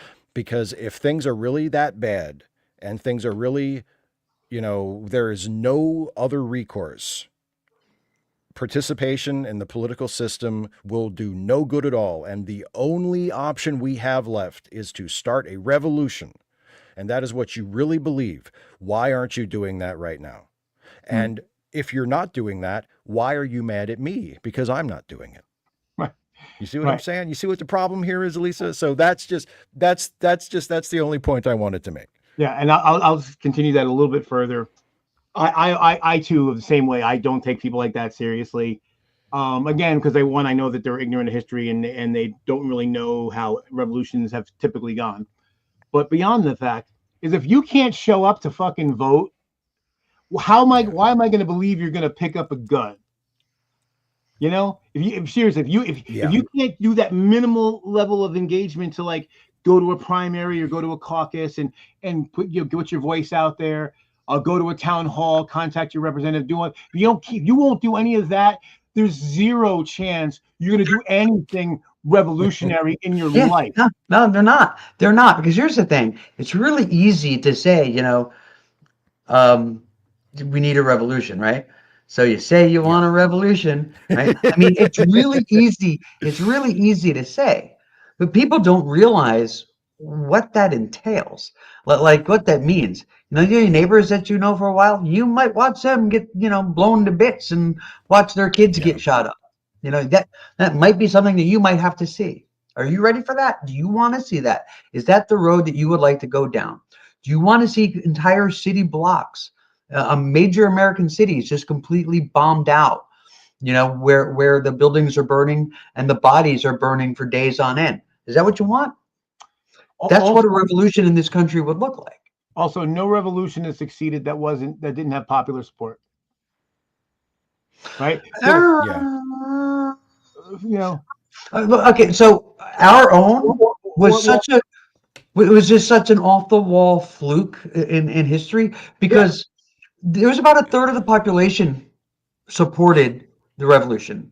About a third of the population supported being loyal to the crown, and about a third didn't care, didn't fucking give a shit one way or the other, and they were completely disconnected. And we're kind of still there. Like, there's a third of the population that backs everything that the orange fuckface does. There's a third of the population that's against everything he does. Even if he does something good, they're still against it because it's the orange fuckface. And then there's a third of the population that is so disconnected they have no idea what the fuck is going on. That seems to be the constant, through line in our history. We're a country of thirds. Yeah, but like I said, if you can't get out, so if your numbers are so low that you can't get elected, how are you going to take over the country? I mean, that's just not realistic. It sounds nice because it's like, it's this kind of almost biblical idea we have of purging in fire and starting over. And I've heard a lot of burn it all down. Yeah, and I always feel like people like that, that's because it's always people who have nothing and have never built anything. It's like, someone who has something. That's why the middle class. That's why, again, our revolution was unusual. That it was actually the gentry and the middle class that revolted, because typically the middle class doesn't revolt because they're like, if you would have burned it all down, that includes my shit too. I worked hard for this shit. I worked for this shit. So Bob is saying that he's, uses the term more in the sense of like a political revolution. And I'm like, you know what? We had the opportunity for that. We had an excellent candidate who was inside, but yet still an outsider, who had broad appeal across party lines and was not afraid to go out there and speak the truth, while pointing his finger in the air. And even the birds like calling for the waiter. Excuse me. And guess what? He lost. Right. He lost. And that was the best chance, I think, that we have ever had for a political revolution. And he lost. And what I find so heartbreaking about that is because all the excuses from all these slackers who just like these slack. I got to find a way to combine revolutionary and slack in it, because that's basically what they are. But this idea that slackeration. No. Yes. No. Slackerutionaries, but they slackerutionary. They couldn't come out to vote in the primary or the caucus, and a lot of them were like, "Why didn't you know?" Like, really?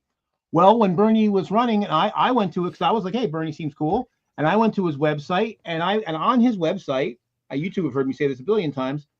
There were for each state, they had the click on the drop down, pick your state, and they had what the registration requirements were to vote in the primaries, when the deadlines were, where you had to go, the whole what the day was for the primary vote or the caucus in case of a caucus.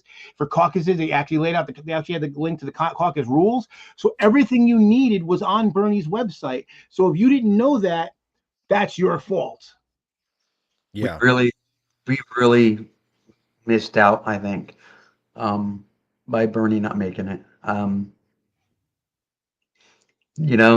Change was staring at us. I mean, especially in hindsight. I mean, just again, Oh that's yeah. another case where like if somebody like I can't take somebody seriously if they like I'm like, okay, you might have had problems with Bernie Sanders, maybe you didn't agree with him on everything, but I mean, would have been better than Trump, right?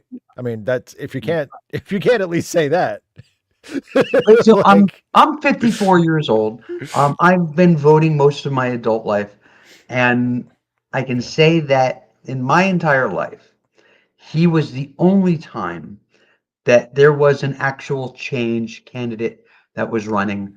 Um, it was a missed opportunity for the country, and it's one that we sure it probably was. will never get back. So it's sad and it's a shame. You know, I said quite a long time ago that part of the reason why the right wing was getting so violent and hostile is because they see the demographics and they see the demographics were going against them, and that they realized this was kind of their last opportunity to inculcate you American society with their bullshit. Mhm. I Yeah, didn't think they'd be able to do it because I didn't think Americans were so fucking lazy and selfish that they would sit back and let it happen. And that was my mistake. Well, I mean, they found the perfect villain, trans people. Yeah. that's right. You all are taking over. Yeah. I mean, the right wing, they hitched their wagon to the idea that they could, demonize Yeah. misunderstood group of people or you know, little understood group of people, and say many of them look funny. Um, they might want to talk to your kids and work in your schools, you Oh know. my God. Oh my God. No. They're gonna spread the trans. You Yeah. know, They don't believe in vaccines, but they're terrified that their kids are going to catch trans. So let Yeah, I them catch mean, all the measles they can take, but no, don't get them close to a trans person. so I don't remember exactly where it happened, but there was a school where part of their budget was being spent on kitty litter. And a lot of schools actually buy kitty litter. They keep kitty litter in because kitty litter is really good to clean up spills. If there's Yeah, an oil spill or a gasoline spill or a blood, they got to clean up. Kitty litter is really, really good for that. Speedy dry. Anybody have ever worked in a garage or in a gas station, they know what sure. speedy dry is, and it's essentially kitty litter, and it quickly cleans up spills. So a lot of schools, especially bigger schools, will have that stuff some in their stock room, storeroom, in their basement, in their furnace room, whatever. So somebody had kitty litter, and they started the room that would they ordered this kitty litter so they could use it for these furry kids who believe that they're cats, so they could like Yeah, go to the bathroom, and the school is, can you believe it, the school is actually feeding into this craziness. People believed it. Like, sure. it's mind-boggling to me that something so fucking absurd would have so many people latch onto it. Hang on. well, the funny thing Well, is anymore, it seems like the more absurd, the more likely people are to believe it. I mean, because I couldn't believe I was watching a video today about the Blue Origin flight, the recent one. yeah, Yeah. And so whatever you think about the flight, whatever you think about the women that are on it and Jeff Bezos, whatever, but there are people, these many of them who are flat earthers. There's Blue Origin hoaxers now. I of fucking course. shit you not.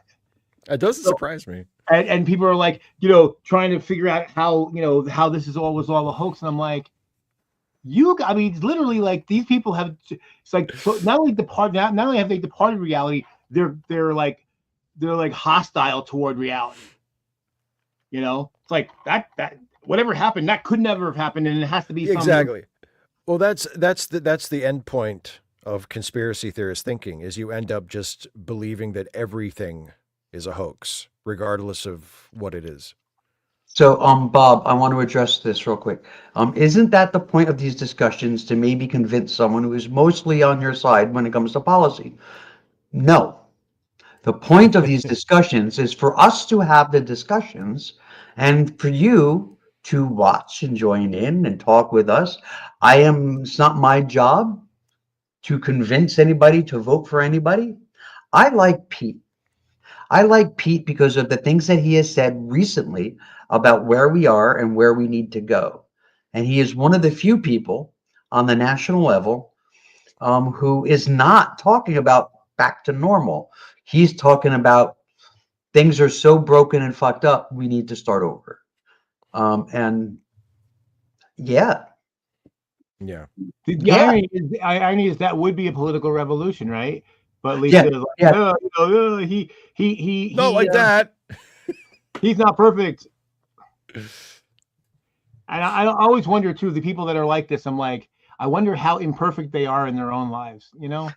And I want to go back to what you said too in the chat, right? Lisa made it clear that she is unreachable. Lisa made it clear that she is unreachable, right? She will not consider the person. She's going to use everything she can to attack. Like she talked about like, personal attacks on her, but she was the one that just started like being negative and spouting. And it's just like, you know what? You don't have to agree with me. You believe and feel and do what you want. It's not my job to police who you are. It's also not my job to convince you to think like me. You think any way you want. And if you disagree with me, you're entitled to it. But I'm also entitled to tell you to go fuck off. Exactly. And you think that's bad. You should have seen me before transition. I would have been screaming. I'm a lot more gentle and kind than I used to be. And these two gentlemen here can vouch for that. That's true. She has mellowed. Believe me, she has mellowed considerably. And no one's gonna believe this except you two because you know me so long, but I have too. It's just true you have. The thing is, I think part for me though is again, I'm old, right? I'm 56. I'll be 57 in another half a year, and I'm just too fucking tired, right? Basically, my thing is, that's why I'm pained watching what's happening to people that didn't deserve to be hurt. But all the people that either voted for it or didn't bother to be voted because it couldn't be arsed or because she wasn't the perfect candidate or she was the wrong tone or whatever the fuck it was. I can't give a shit to them. I know. I'm sorry. I'm gonna like hog the mic again. I'm so sorry, Joe. I want to address this real quick because I am not center left, Bob. I'm not center left. I am pretty much damn near a socialist. I mean, I'm a veteran. Okay, I'm not a combat vet like Pete, but I'm a veteran, and I am looking at ways to flee the country that I served to protect myself and my children from this government, right? And like I said, not center left, but you know what? If a ham sandwich was running as an establishment center left Democrat with a slight right lean, I would have voted for that motherfucker because it would have saved the country that I served proudly, right? It would have saved the country. It would have helped secure my right to exist as a person that exists. Yeah. But all of that is in question now because some people, they didn't have, enough people from the center left making love to them to vote the right way. No, fuck you with that. That's nonsense. That's right. No, the center left, whatever that is to you, it isn't up to them to convince progressives that they should come along. No, you should be grown up enough to look at who's running and think, if I don't vote for the ham sandwich that leans slightly right, we're going to end up in a fascist police state where people I love might be thrown into camps in South America or Central America. Right. That's what you should have been thinking. That's what you should be thinking now. And the fact that you think somebody should convince you, well, you know what? If you're not convinced by now, you're never going to be. And I'm going to take it one step further. Because Steve was very gracious in saying that they're cowardly and selfish. that was being gracious in my opinion. Because here's what I saw when I saw of these self-described progressives and leftists. I saw people that were like, you have to capitulate to me 100%, no compromise whatsoever. And if you don't, I'm willing to let the rest of you die. Right? That's what I dance. Yeah, that's what I saw. And so as a black man in America, like, see, that's the thing. Black people, we're used to voting defensively because we've had to. It's like, okay, well, especially if you go back like 30, 40, 50 years ago, it's like, all right, we got two races here. Which one's the least racist? Which is the one that, okay, and I tried to explain to a associate who was Republican, who wanted to understand why black people stopped voting Republican, across the course of the 60s. And I said the reason why is that the party shifted, and I said it's not that the black people think the Democrats are saviors, is that the black people aren't generally actively trying to hurt us. So, and the Republicans are. And so it's not because we think that they're going to save us or they're going to make us a utopia. Is that they're just going to keep us from being like rounded up and turned into slaves again. Because, by the way, there's actually a shocking percentage of Republicans that actually think we should bring slavery back, and I'm not fucking lying. They've done surveys on this. So when I look at somebody who says, because I've said to them, okay, well, what would it take, right? What do we have to give up for you to come along? And they're basically told you can't. There's nothing we can do. So other than absolute capitulation. Well, I'm not a leftist. I'm not a socialist. So, but here's the funny thing: I'd vote for a socialist. I'd vote for a leftist if it meant avoiding fucking fascism, even though I don't agree with everything in leftism, because I'd rather argue with that person than the fucking fascist who's going to round people up and is literally doing that now. By the way, in case anyone hadn't noticed. And here's the thing: for me, I'm also not center left either. I've taken many political compasses, and I'm in the lower left quadrant, so that's left libertarian side, smack dab in the middle. So halfway between leftist and centrist, halfway between neutral and libertarian, right in the fucking middle. So that's where I'm at. I've taken that, and actually, I am a libertarian socialist, which I'm like, that sounds right. That sounds right. And I think everybody should be that, and I will try to convince everyone. There you go. That I will try to convince everybody to be a libertarian socialist. Well, here's the thing, Bob. I know, yes, we're certainly going to have to get enough people to go out and vote and everything. What it really comes down to is people have to recognize that a lot of people think there's no stake in it, right? That's the biggest problem. Actually, that was my biggest problem with Lisa, is this idea that she has no stake. And I'm like, you must be white. You must be white. And she's in a blue state. So, it doesn't matter. Well, again, I've heard so many people say this, and I'm like, right, because it's not, you don't think it's going to happen to you, just like the people who voted for Trump, who wanted bad shit to happen, but didn't think it was going to come back at them. And like, so my wife and I have talked about this. We kind of feel like, as awful as this is, maybe this is the only thing that was going to potentially wake up enough Americans to realize that, yes, you do have a stake in it, even if you're not directly affected, and it probably will affect you in ways you don't even know. I mean, my first thought when I read this comment, the one that's on the screen here, right, my first thought is, do you mean to tell me that what we're seeing right now isn't enough? Yeah.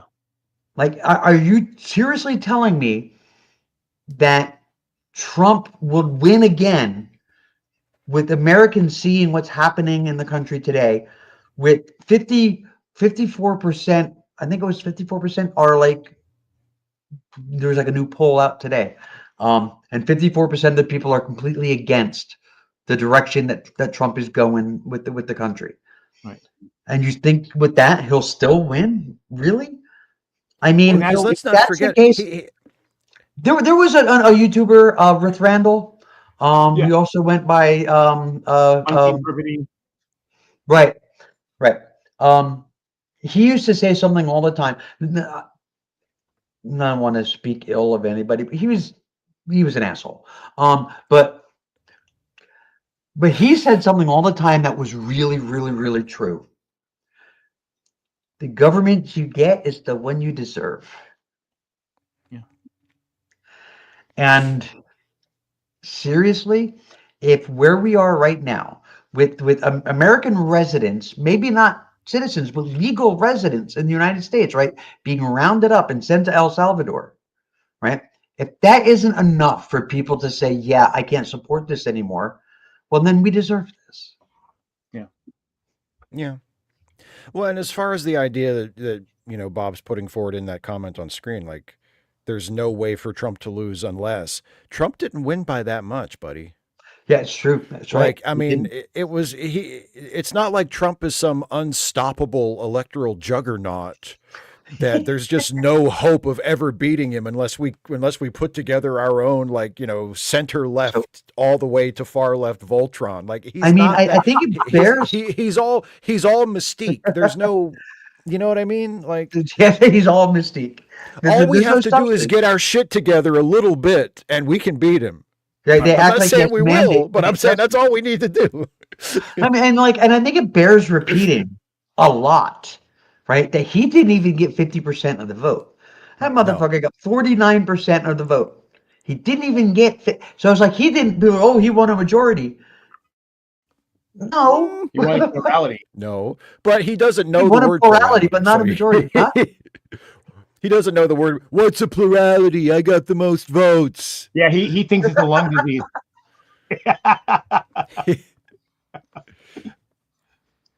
Many people are saying, I won bigly. Exactly. That's it. What's a plurality? Stop making up words. I've never heard that word before. I think the thing that twists my brain right now is that, again, people like Lisa, not just her, right? And I don't pick on her directly. I mean, I will, but, not just her.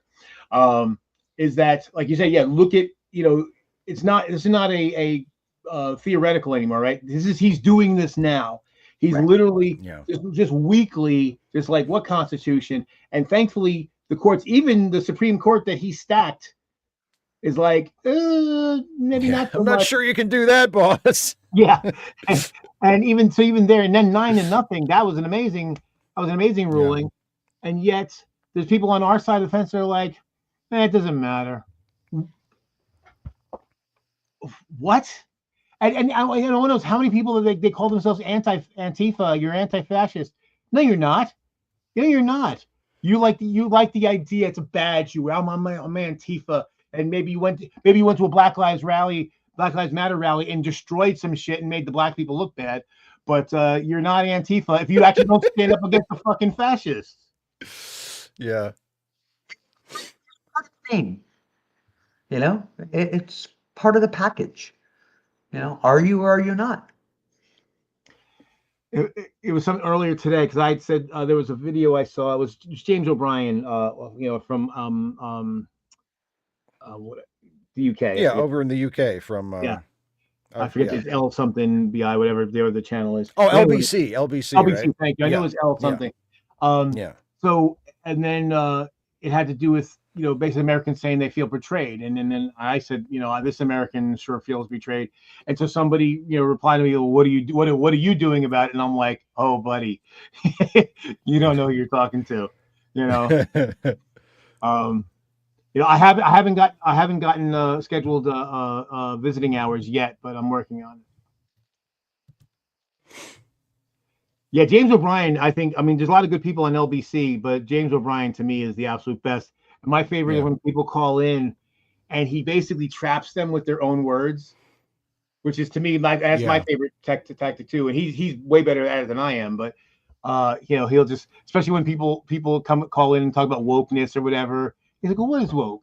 Tell me what do you mean by woke? He's like, well, and they're always like, well, like, no, I'm asking you what you and they never answer, it's you give them enough rope and they hang themselves. Yeah. I don't want to sound like a conspiracy theorist. I don't want to jump off that whole thing. But if you look at the election results, Bob, and you look at the way the votes came in, right? The way that votes typically come in any election, you're going to have big clumps of one vote of votes leaning one direction or another depending on where they came from. Like votes that came in-person voting tend to be more Republican. I mean, it's not always, but they tend to be more Republican. The mail-in ballots tend to be more Democrats. So when you look at votes as they come in, you're going to see peaks and valleys in the lean of the vote, if you know what I mean. In this last election, in the swing states, only in the swing states, right? The votes are in lines where it was like all Republicans, all Democrat, all Republican, all Democrat. And it's virtually impossible for votes to come in that way. Like, not impossible, but virtually impossible. And also, Trump got less than 50% of the vote, but he won all of the swing states, which also mathematically is suspicious because it's never happened before. So how did this man manage to get all of the swing states with strange results in the election, in the voting patterns, and still get less than 50% of the vote? It's a mystery that they haven't figured out yet. I think he cheated. Yeah, I mean, think he at cheated. this point, I hope he didn't, because here's the thing: if it does turn out that like it was actually a stolen election, and here's another thing: if it was, that's going to be found out at some point. At some It'll point, yeah. probably be too late. It'll be too late to do anything about it, but it'll Well, be I mean, found out even at right some now, point. if they found out Yeah, today, I think it would still be too late to do anything. The man he's the president. there's no mechanism there's no Right, mechanism in the Constitution that, well, if it turns out you can prove the election was stolen, here's what you do. Like there right. is none. There's nothing. We're just stuck with him. But if it was a stolen election and it is proven, I'm afraid that would be an excuse for a bunch of people in the country to let themselves off the hook for letting this happen. Oh, Because yeah. they can say, oh, he didn't actually win. It's okay. The country's not as bad as we thought it was. We don't have to worry. See, he didn't actually win, so we're all good, right? There's a huge number of people in this country, most of them on the right, but some of them on our side as well, who are just looking for an excuse to just not have to do anything. Who are just Agreed. looking for an excuse. Oh, but everything's fine, right? Everything's fine. We can just not worry about it. Like, no, everything's not fine. You need to Well, worry about it. and to your point, Steve, something that I said quite a while ago, that and it's something I've gathered from bits and pieces from things I've heard. And okay, you're a Babylon 5 fan, so you'll probably recognize where this comes from. Okay. That and George Carlin talked about it too. People like the illusion of choice. Mm. And they like a lot of false choices and meaningless choices. But see, the thing about it is that, and then people point out, like, oh, Hitler was elected, right? But people actually, there's a certain, and we like, and again, especially here in America, we like to think we like freedom of choice and all that. A lot of people really don't, because see, when you actually choose, right, that means there's responsibility involved. So if you make a choice and it's a bad choice, well, you're on the hook for that, right? You have some moral culpability in that choice. And I think there are a lot of people who are very more than willing to just leave it to somebody else. And I think that's another thing that's kind of what makes Trump attractive to the people who like him, because they can just put all of their faith in him. It doesn't matter. He alone can fix it. I don't have to think. I don't have to pay attention. I can just leave it to the orange man, and he'll do what's going to be good. And I'll convince myself it's good no matter how bad it really is.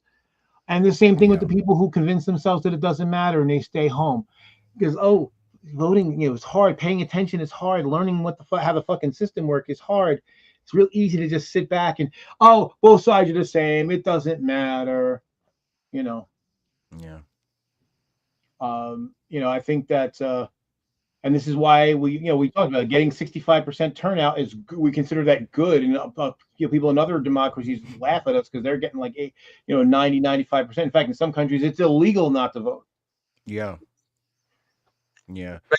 Australia, right? They've got that's one of them. yeah. Yeah, you can get fined if you don't, unless you have a good reason. But You it can, compulsory voting is because here in America, we need people to earn our vote. Yeah. I hate that shit so much. I mean, I would have voted, but I just think the Democrats at this point, they just need to earn my vote. Oh my! I didn't know who I was talking to. They got to go out there, right? They got to pound on doors and knock on the pavement. They've got to shake the ice cream and eat the babies. They got What are they doing to earn my vote? Like, I need Kamala all Harris the to come to things. my house personally and beg me to vote for her. Beg me. They got to do all the things because if they're not doing the things, then the things aren't being done. When did a Democrat ever wash my car? When did a Democrat ever water my house plants? When did a Democrat ever mow my grass? What did they do for me? So the guy that's the mayor in my town, he's a Trumper. Yeah. There's actually stories that he went like door to door asking people like if he could like help them out with stuff, if he could do stuff. And he's like, by the way, I'm running for mayor. And the fucker I'll won. plunge your toilet if you'll vote for me. He's awful, but he won. It's just like, what the fuck is wrong with you people? And like I said, what we said before, what bothers me the most is that the people that, these earn my vote people, they're predominantly on our side of the political fence. Yeah, it's the worst. I think that it's kind of there's an irony to it because when I think about what typifies the left, the difference between the left and the right is very individualistic, the left is very collectivist to varying degrees. But yet you have people that are supposed to be the most collectivist, right? Who are some of the most selfish, like nasal gazing, up their own ass, arrogant people. Like, well, I have to be personally, I got to be moved. I got to, really? I am actually really glad that you brought up the term navel gazing. I actually had planned on doing a segment tonight about navel gazing. Because we all know what that is, right? When you're standing on the beach and you're looking at the Navy. Of course. I've done that. No. That's what that is. Yes, absolutely. I've absolutely done that. I've actually done that at Norfolk Naval Station. I did that in Jacksonville. Yeah, I mean, I did it when I was in Aberdeen Proving Grounds. I just, except I didn't do at the actual like ships or anything. I actually went to the to the chow hall and I just kind of gazed at the good food they were eating because I was in the army. At the Navy. They had good food. We got shit. I was in the army. We got shit. I thought you were admiring the Navy guys. Oh well, they're always that. Yeah, there's the Marine guys who are actually better looking though. Well, this is true. Ooh, oh wait, Tiny Dinosaur, you still here? You're a Marine. She's a Marine, and then we all the time because she's a coworker. Always, every now and then I'll call her Marine. I'm like, yeah, what's up, Marine? Several of my friends and she looks at me like, just go fuck yourself. Several of my friends were Army, and it was worked out. Two of my friends ended up in the same company in jump school. They were in different sticks, but they were at the same time, and they had there was like four Marines. I think they were like force recon. So you're talking these are like the badasses of the Marines. I mean, and they were together, and anytime any one of them got dropped by a sergeant to do push-ups, they would all drop, and they're doing like the diamond push-ups and all this, and like so it's like, hey, Shives, dude, give me 20, and then like 4 guys just drop and just start doing it. So when I was in when I was in Aberdeen, when I was in AIT in Aberdeen, I was late getting out to formation in the morning, and I hadn't shaved. So same problem I have today. You miss shaving once and you have stubble, and it sucks. Anyway, so when I go running outside, and my entire platoon is doing push-ups because I was late. Okay. Oh. So, and as I go running up, I'm getting looks from people like, you motherfucker. Sorry. Hey, Yeah. better than a blanket party, right? I've actually seen that. Hmm. I've seen that. Um, yeah. Yeah, this poor guy didn't do anything wrong. I mean, he did nothing wrong.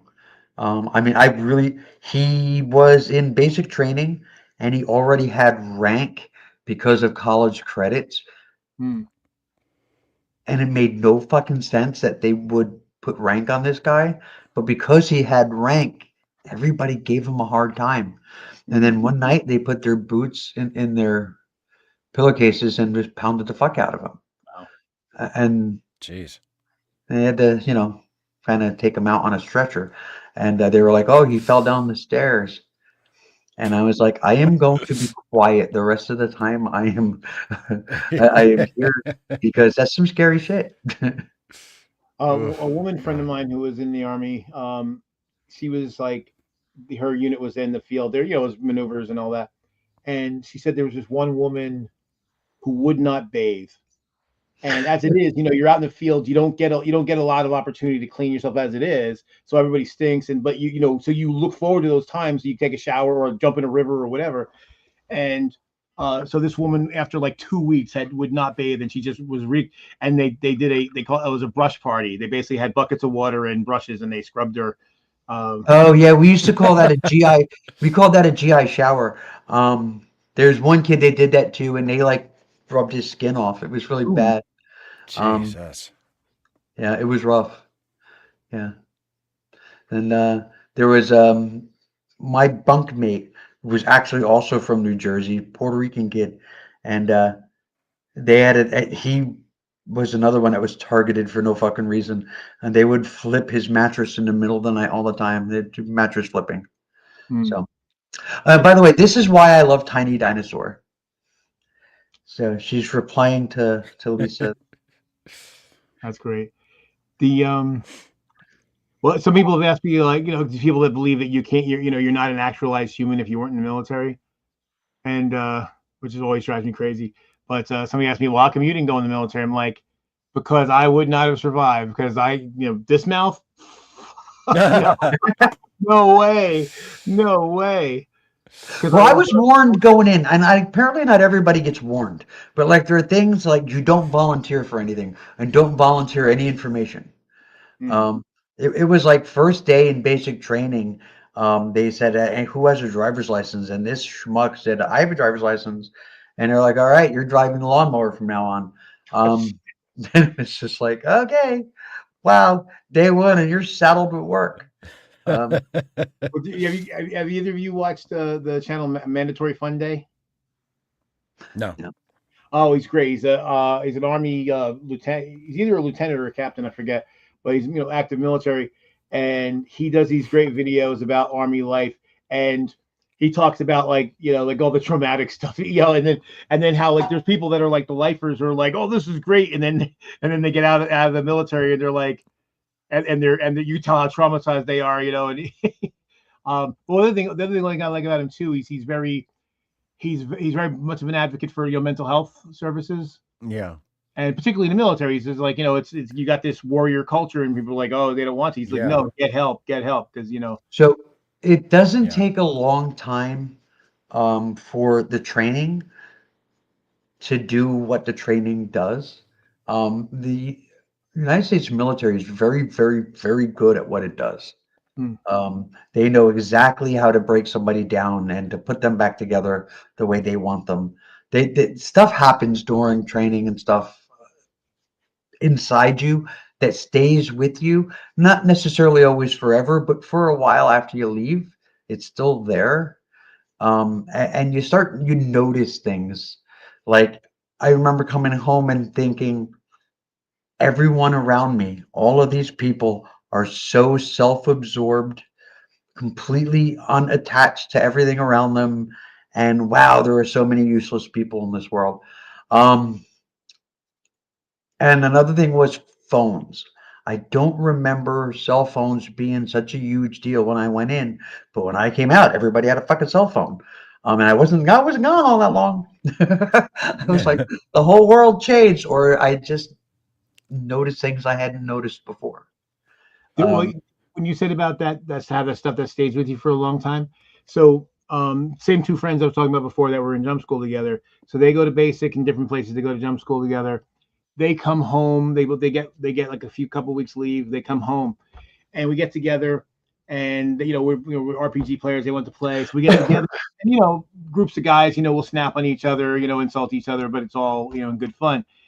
And they were fucking ruthless, man. They just, the two of them, and normally it would like rotate around. They were like, I was the target, and they just fucking tore me several new ones. And I left because I'm like, I'm not taking this abuse. But yeah, because that's what it is. It's like, because you're not part of the thing.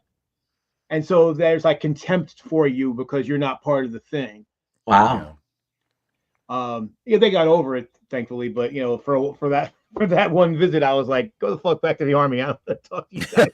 I mean, you're not going to talk to me that way. I didn't do shit to you. But you're also really good at anybody different than the majority is to be looked down on. It's part of the, like, you have to dehumanize the enemy, right? You can't hand somebody a gun and be like, shoot those people, because it's like, but they're people. I can't shoot those people because they're people, So, they have to find a new way to get you to do it. So they use other words other than people. Right. Words that I probably can't say on here because, they would be considered pretty bad. So, yeah. Well, I mean, I remember reading about this, that basically it's the research that went into this started with the British, because the British found that, during World War II, the amount of ammo it took to kill, they would expend for each person that they killed on the enemy side was like extraordinary. It was like 10,000 rounds to kill one person. And they're like, well, why is that? So they started looking into it, and they realized that a lot of guys, because we're humans, right? And like just like you were saying, we have this natural aversion to killing one another for the most part, unless we're a sociopath or a psychopath, and or like in the throes of of anger or whatever. But and they found that a lot of guys would just either shoot in the air, or they'd kind of point their weapon in the general direction and shoot, but they would never aim at anything, and they would just blow off all their ammo. And so even if they might have gotten one good shot, the rest, because recoil, right? So with the recoil, you just be spraying bullets over the top of the enemy. And they realized that, okay, if we're going to be more efficient at this, we have to get people who are able to kill without thinking about it, that don't have that, they basically lose that aversion to shooting at a living person. So they started it, and then of course the U.S. picked it up, and we had to, we took it to new heights, or new depths, as the case may be. The way we did it was I don't know about the Brits, but the way we did it definitely had like a racist, bend to it, and we are really good at racism. Oh, God. I mean, we're among the best. Yeah, you use what you got, I mean, but it absolutely works. But yeah, camel jockey. That's a phrase I remember hearing. Yeah. Well, my friend Tony, he's one of the two guys I was talking about. He was when he came back from the army, he joined the Pennsylvania National Guard, and there was a woman in the Guard who was actually ex-Soviet. So she was Russian, and she defected. She came here, and then she actually joined the Pennsylvania National Guard, and she had been in the Russian military when she was in, because compulsory service. And when he was explaining the training that he went through, she was appalled, because he's like, yeah, we were trained that you are our enemy, and we're there to kill you, and you're inhuman, and you're all this. And she was like, and this is the Russian version. She's like, we weren't told that about you guys at all. Like, they might have said something about capitalists, but generally we were not, designed to dehumanize the Americans. Yeah, we're really good at that. So I want to take an opportunity right now. I just want to take an opportunity to say, so in case you did not know, you are watching the Jambo-kerfuffle. I am your host, Raven J, and this is a Dev Shell 2 channel. If you are not a subscriber, fucking subscribe. If you are a subscriber, fucking thank you. If you would like to support what I do here on this channel, you can go down to the description box and there's a link to Patreon. Please consider becoming a don't consider it, just do it. Consider becoming a patron. And I want to give a shout out to one of my newest, actually not one of the newest patron. That's um, Nadia Yvette Chambers. Thank you so much for coming on board the Dev Shell train. Um, yeah. So if you want to continue to see me yelling at people, or occasionally swearing at some motherfucker, yeah, subscribe, become a patron, and I will continue to scratch that itch.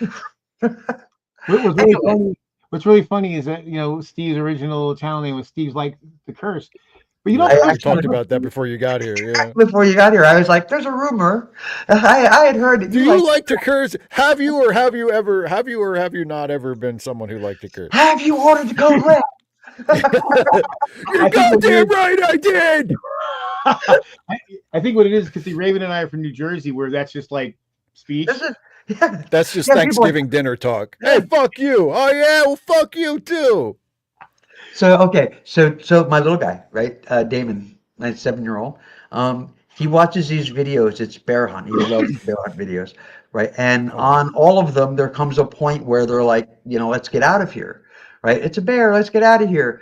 Well, he actually says it with such it's just so Jersey. He says, "Let's get out of here." It's a bear. Let's get out of here. Yeah. And it sounds like, hey, I'm walking here.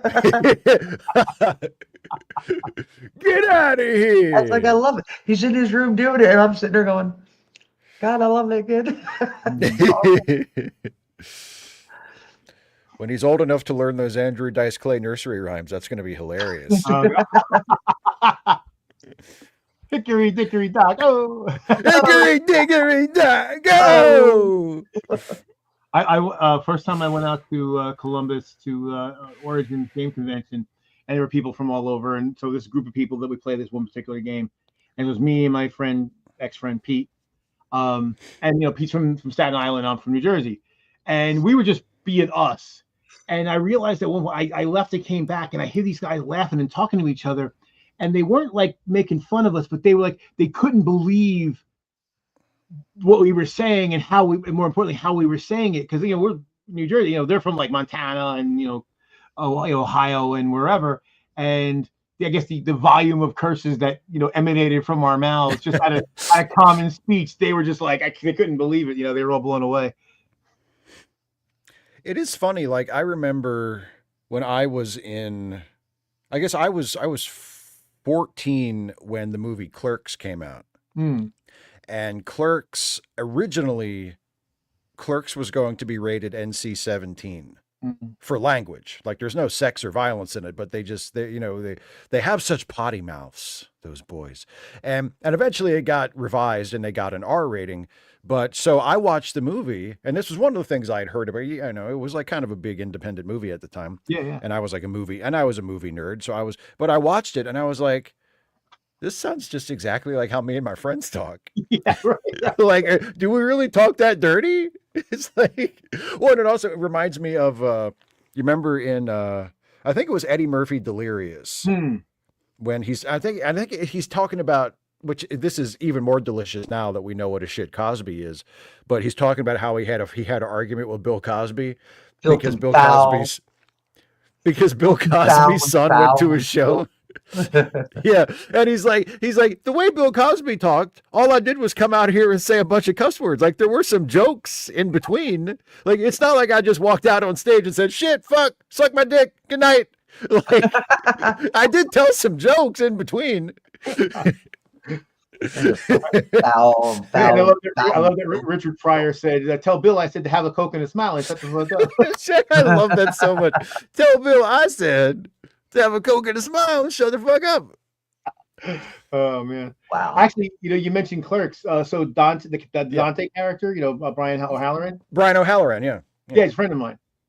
Oh, that's awesome. Yeah, I went to high school with him.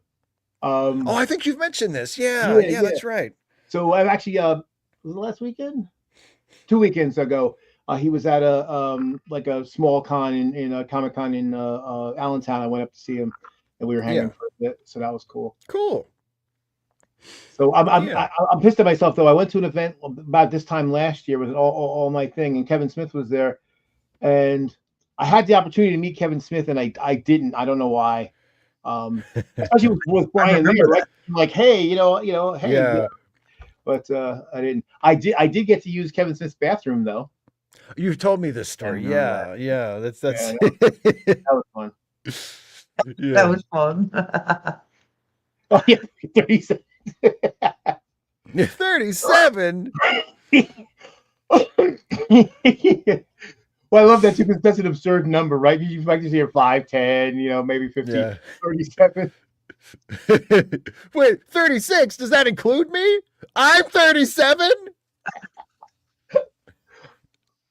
And then there's that joke when she leaves and he chases after her and he says, hey, try not to suck any more dick on your way through the parking lot. And that guy goes after her. And Dante's like, hey, you, get back here. In a row. In a row? 37. My girlfriend's like 37 dicks. In a row?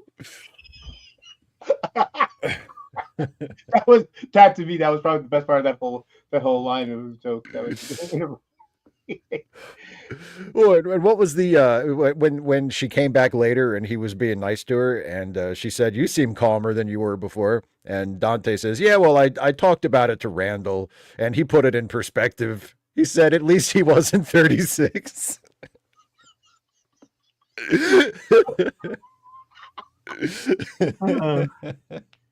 Oh man,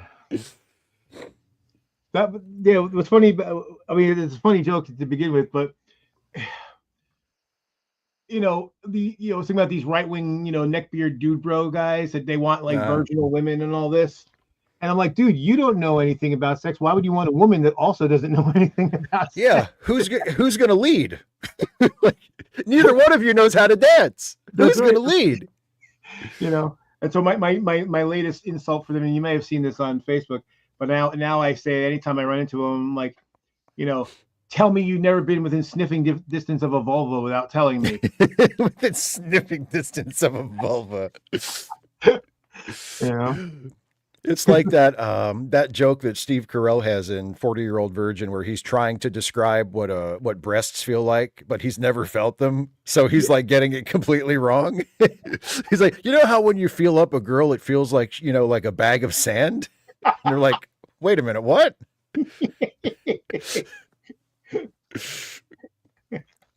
Oh man. It's the only thing I can think of with these guys is they figure if they have a woman who's never been with anybody, she won't know how bad he is. I guess, but the other thing it makes me think of is, how sometimes you'll see these guys on like Twitter or Facebook or whatever, and they'll post like an AI picture of a girl, and it might be like a pretty good one, like of a relatively convincing AI picture of like a pretty girl, and they'll put, then the comment will be, oh man, this is so good. Women are done. And I'm like, that's a picture, bro. That's a picture. What the fuck are you talking about? Like, so you can jerk off before. You don't need AI. Like, if all you're looking to do is just look at a picture and jerk off, you could have done that all along. This changes nothing. Pornhub is free and it's actual women. Yeah, like exactly. Like what victory are you celebrating here exactly? You made me think of you ever see PCU, Jeremy Piven? Yeah, a long time ago. Yeah. So there's the womenist, and the one guy goes up to one of the wominists and is like, can I get you a beer? And she's like, I don't want your penis. And then her friend stops her and says, no, yes, we would both like a beer. And she's like, wait, you mean if we're nice to them, they get us stuff? And it made me think of the same thing. Like, hey, if you're nice to women, you might actually get some sex, You mean if we're nice to them, they'll get us stuff? That's right. If you treat them like human beings with agency, then, they might give you a shot. There's a male loneliness epidemic. because I treat everyone I meet like shit. And for some reason, nobody wants to hang out with me and no girls want to fuck me. Just because I'm a huge asshole to everybody I meet. Like, you're right. What could be going wrong here? So it must be everybody else's fault. I call the various men's, all the men hate groups, collectively the He-Man Woman Haters Club, because they're all the same.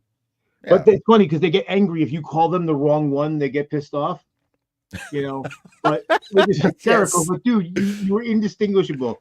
But my favorite of all these fucking losers is men going their own way. Because they make God. Because basically what they've tried to do is try to make it seem like it's their choice to be lonely, sad. Yeah. And it's like, if that's true, why are they complaining about it? Yeah. If this is the life you want, it seems like everybody's good. Yeah. Fucking women. I thought you were going your own way, man. Yeah. Yeah. For people, for women, the women that they've moved on from so much, they sure talk about them an awful lot. Yeah. Like, have you moved on or not? You haven't, have you? Although the creepiest one, well, it's hard to tell whether the creepiest ones were the TFLers or the incels. Yeah. Forced loneliness. They were some creepy fuckers. Yeah. I had a lot of fun with them back in the day. Well, especially Dwayne, who looked like me. So I did a video tearing the shit out of him. Although it's funny, eventually he actually got a girlfriend and gave up TFL. It was great. Wow. I guess how that happens, huh? It wasn't really forced. Yeah. Well, what's funny is it turns out he did the funniest video because all their videos were creepy, but his was actually funny, unintentionally, because he was at the beach and he was saying how he's on the beach and these women were they were rubbing themselves with sunblock, and in his mind they were doing that to taunt him, and that the UN had conspired with women to tease men like him and make certain men lonely. I'm like, wow, that's yeah. Even in your lonely fantasy, you're the center of the fucking universe. The entire world has conspired to make you feel bad because you're that important. Yep. Dwayne wasn't the one that threatened to kill Christine, was it? No. Well, do you remember what his name was? That guy? No, that was the other black dude with the glasses and the beard. He was nuts. I forget his name, but yeah, he was more higher rating, higher standing in that group too. But well, the one that used to freak me out the fuck was how he would say that the women create their own killers, and I'm like, dude, someone get this guy a therapist, quick, because that's fucking scary. And it was weird because there's one video that guy made, and he was one of the leaders, such as they were. This white dude from Nebraska or whatever the fuck he was. Bill, yes, thank you. And so he's the one that made that statement. And I saw one video where he's talking about how if we had a woman, you cherish him, and he started to break down and cry, and I'm like, there's that part of me that saw that little touch of humanity. I'm like, if we could only grab that and rip it away from that pile of shit it's sitting in. Right. I mean, Bill, so I shut down because he used to do a radio show, on Blog Talk Radio. And I would call in. I would call in and try to debate him, and he would just shut the show down. Twice. He just shut the whole thing down. And it's just wow, what a piece of shit. You can't even have a conversation. What gets me, the latest thing now with these incels is and that's why I came up with the whole sniffing distance of a vulva, because the way they describe the female, sexual organs, I'm like, they don't work that way. You've never seen this, have you? You've never seen this up close, have you? Hey, Bob, I'm going to be as respectful as I can. You are treading over territory that we have long passed. Those things you're talking about were said well over an hour ago. Actually, the one thing might have been an hour and a half, 2 hours. Can we just move forward? We have moved on. I mean, we have moved on, Bob. Like I said, I'm trying to be respectful, and we can just kind of, run with it. And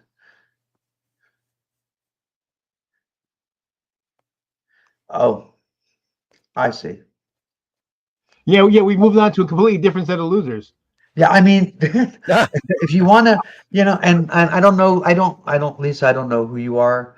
I don't know what your axe to grind is. I don't know you. Um, I don't know what your issue is. I don't know if you know this or not. I am like a veteran YouTuber. I've been doing this for way too motherfucking long. Um, and honestly, I feel like I have earned the right to tell you to go fuck yourself. If you don't want to like take part in this, if you don't want to have a good time and relax and just to have discussion, if you want to pick a fight, find somebody else to pick a fight with. Yeah. Honestly, I don't want to have it in my comments. I don't want to have it in my chat. I don't want it. Don't Oh, want it. and that Don't need apology it. never coming, Lisa. So hold your breath, and then You hold your know, breath. and I'm a fan of air travel. Um, so, you know, Flying lessons. I think it's time for flying lessons. Yeah. Yeah, I miss Bye bye. those days. There we go. I miss those days on Blog TV because I was a mod, and it was just like, so Boy, I never kicked anybody in without permission, but I was like, flying lessons, and flying lessons. Can I kick this one out, please? That was a lot of fun. That was a lot of fun. I was like, hey, you like games? Do you like flying games? That's what it was. It was flying games. Hey, do you like games? Let's play some flying games. Because in my head, kicking somebody out of a chat room, like just somebody being kicked, in my head was always like this. yeah, Yeah. Bye-bye. Bye. Bye-bye. Yeah. and that's what I think's kind of funny. Like on social media, it's like an apology in order. No, it's not, because I don't care. I'm not interested Yeah. in knowing you or just I'm conversing gonna with you. sleep like a baby tonight. I'm fine with this. I am, and the same thing with blocking. I know there's some people who like they take it as a badge of honor that they never blocked anybody. I'm Count Blockula, man. I don't I go social media, interact with my friends, Yeah. Yeah. commiserate, share experiences and all Oh that. yeah. And I don't go to social media for agita or drama, which is actually why I on YouTube I never really got in any kind of drama. The only drama I was ever in was you, James. That's because he's a creepy motherfucker. Yeah, Um, you James. You you James are know, fucking Yeah. weird. so basically, I'm like, no, this person isn't worth my time or energy, and I know myself. If I don't block them, I'll go down the rabbit hole and waste a lot of time and energy and my own mental sanity. Okay. I felt like that's what was happening with Lisa. I mean, a lot of people can like do this and ignore the chat. I never, ever, ever could. From way back in the early days, what, 15, 16, 17, it's almost like 17, 18 years ago, when I started on YouTube, my God, so fucking long ago. When I would do the blog TV, um, my show, right, my streams were always interactive. So I would have like a co-host. We had back a co-host in those days, had the little window next to you. There was that and it was the chat room. And I mean, back in the day, like there's 6 people in here. That's nothing. We used to have like hundreds in the chat way back in the day. Um, and I would just play off of the crowd basically, and we would just go. I would broadcast for 20 hours a day back then. Um, Yeah, I'm trying to remember the person that Bob's talking about. I know who he's talking about. Um, He's a Canadian dude, and he was always angry in his videos. And it was something atheist that I forget what it was. sardonic. Sardonic, yes, that's it. That's it. You got it. And so where it started to blow up is that he started going down the racist road, becoming a race realist, and that's when he and I had a few, but it was brief because I didn't care. And so he was basically like, so at one point I, mentioned being an engineer and all this stuff. And he's like, you're not an engineer. You're full of shit. You black guys, you can't do anything. And I was like, well, I'm more than happy to provide evidence. And he goes, well, if you put it up, I won't look at it or care. And I'm like, well, okay. Well, again, you're unreasonable. You're unconvincible. So there's no point engaging you any further because, you want to believe this. And so I'm not going to waste time trying to disavow you of something, a position that you set in stone. He was fucking weird because he was a Canadian, but he had all of his videos in front of an American flag. He was uber, yeah, USA, and he was a right winger. Yeah. It was such a fucking. He only did one thing of any value on YouTube, and it was when he did his own version of the graduation speech about sunblock. Wear sunblock. Oh yeah, that song. Yeah. Wear sunscreen. Yeah. Wear sunscreen. That's what it was. Yeah. That was fantastic. It was fantastic. But I mean, it was a ripoff of the song. But that was the only thing he ever did of value. I had drama with him way back then too, because he was an asshole. Yeah, completely. Well, especially what I thought was hilarious about it was, and part of how that discussion even happened between me and him, the blow up, such as it was, is he had gotten a job and he was making a big deal about making $16 an hour. And I'm like, dude, I made that in the 90s. He's like, acting like you're an N-word and I'm this and I'm making $16 an hour. I'm like, if I was making $16 an hour, I'd cry. I couldn't live on $16 an hour, son. No. I got a mortgage and 3 dogs and a wife. There's no way. I don't make much more than that. I don't make much more than that. Yeah. But Peach works too, so Well, yeah. Peach is the breadwinner. The thing that got me. We don't eat much bread though. Yeah. Well, the thing that got me with Goldman Sachs, again, not everybody goes after Goldman Sachs as an anti-Semite. That's true. But the thing about it though is, it's one thing to say, like somebody was like in charge of Goldman Sachs and doing these policies that you could name that were harmful. But yeah, it got to a point where someone worked for, I forget who the candidate was, like they literally had worked in a bank. They were like a bank teller. And they're like, oh, they're a banker. No, that's not what fucking banker means. Even if you're sold out. Even if you're head of that branch, you're not a fucking bank. That's not who we're talking about. Yeah. But it was the whole guilt by association thing, right? It's like, Yeah, you James actively advocated for getting rid of age of consent laws. That's a little bit of a red flag. Well, and he kept going on and on about how, like, they weren't fair because what if the woman lied and you didn't know how old she was, and I'm like, dude, this is not some theoretical. You did this, and that's when did this happen to you? Yeah. And if you thought that maybe she was a little young and you were concerned about it, why didn't you ask what her age was? And if she was too young, why didn't you just not do whatever you definitely did? Right. Hey, are you old enough to consent? I don't know. Show me how many fingers old you are. Yeah, if I ask you what grade you're in and you give me a number and you're too young. Yeah, exactly. It's, I've said for many years, especially since I became old enough that, like if I did date a much younger person, like it would be creepy and a big problem. The half your age plus 7 years rule.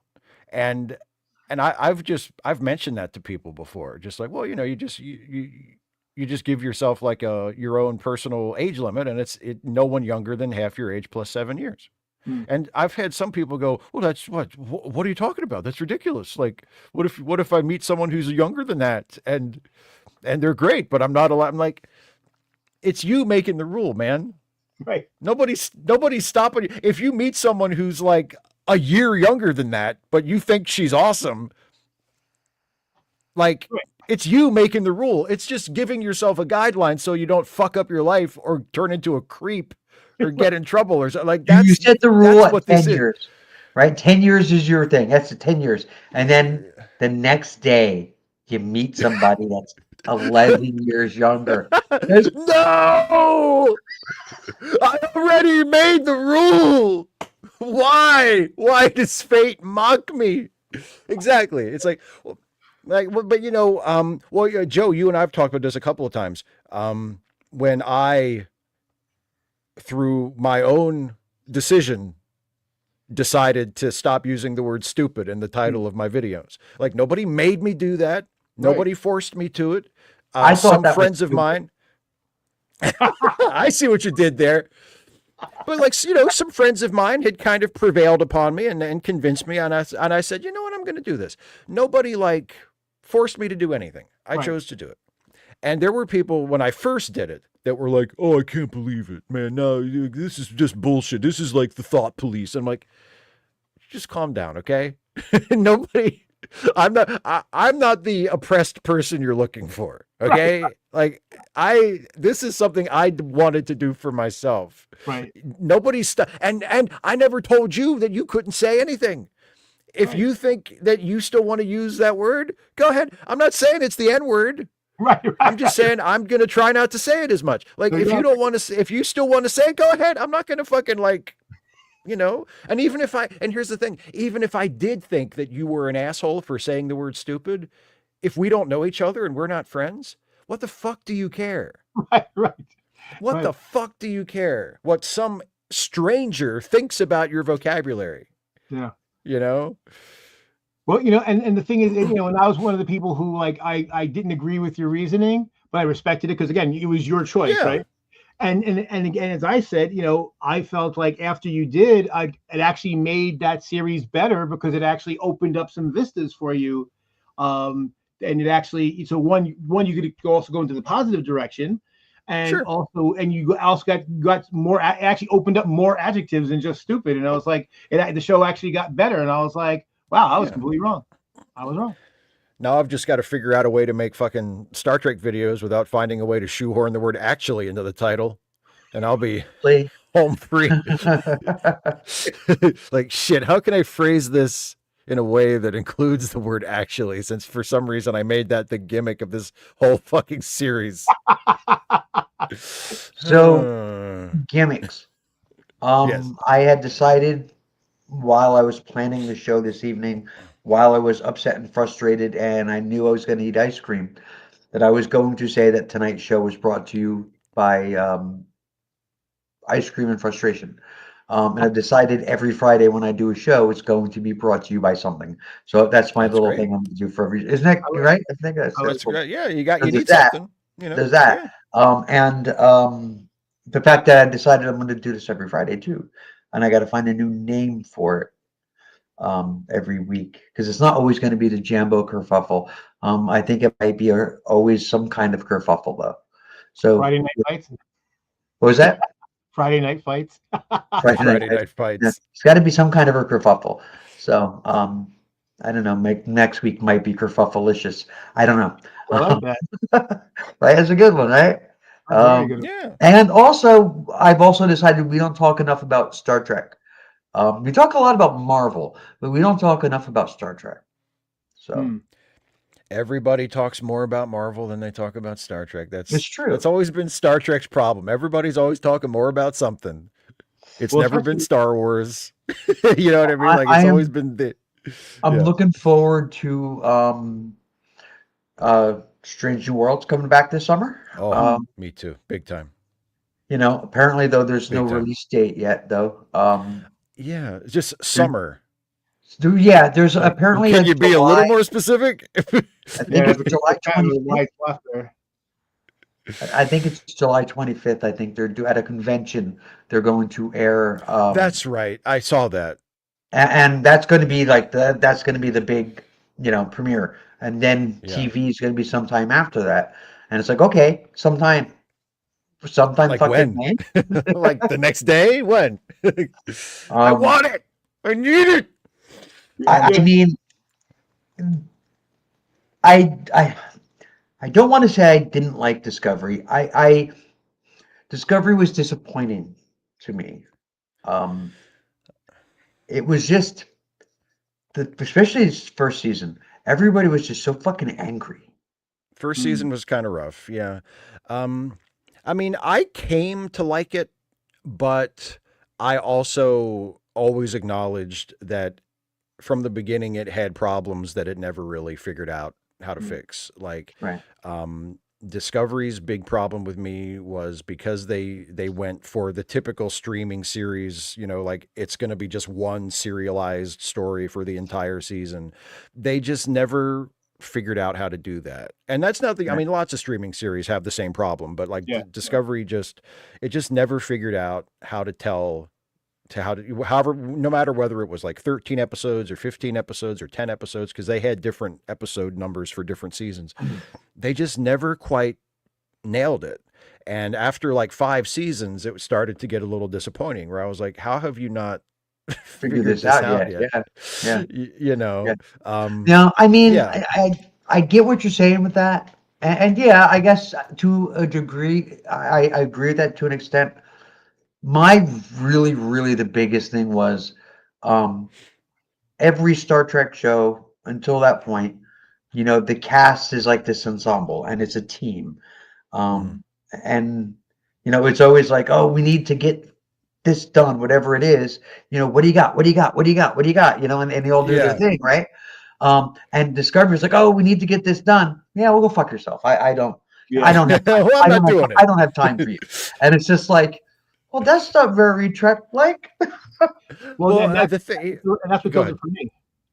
I could not imagine how any starship, and again, this is the Enterprise, right, or the previous version of it, whatever it is, well, it's the Discovery, but still, but it was the hero ship. I mean, it's the hero ship. And how do you have this dysfunctional crew that everybody hates each other and no one cooperates? That makes no sense, because if anything, especially since it was a special ship with special engine and all this kind of stuff, these are like these would be handpicked crews, right? An assembled crew for a particular mission, certain type of personality, and you couldn't have that. That just would not work. One of the issues I had with it as well, and again, like especially beginning in season 2, I started to really like the show, despite its problems that were persistent. They did something that I applaud them for doing something different in terms of how they structured the cast. Discovery was the first Star Trek show where a bunch of the really important characters were not part of the bridge crew. Like the important characters were kind of like, there was Burnham was usually on the bridge, and one or two of the other important characters were usually on the bridge doing, like Saru was usually on the bridge. In season 2, Pike was the captain and he was on the bridge, but you'd have like other people on the bridge who were doing important jobs like on the fictional ship, but they weren't important people in the show.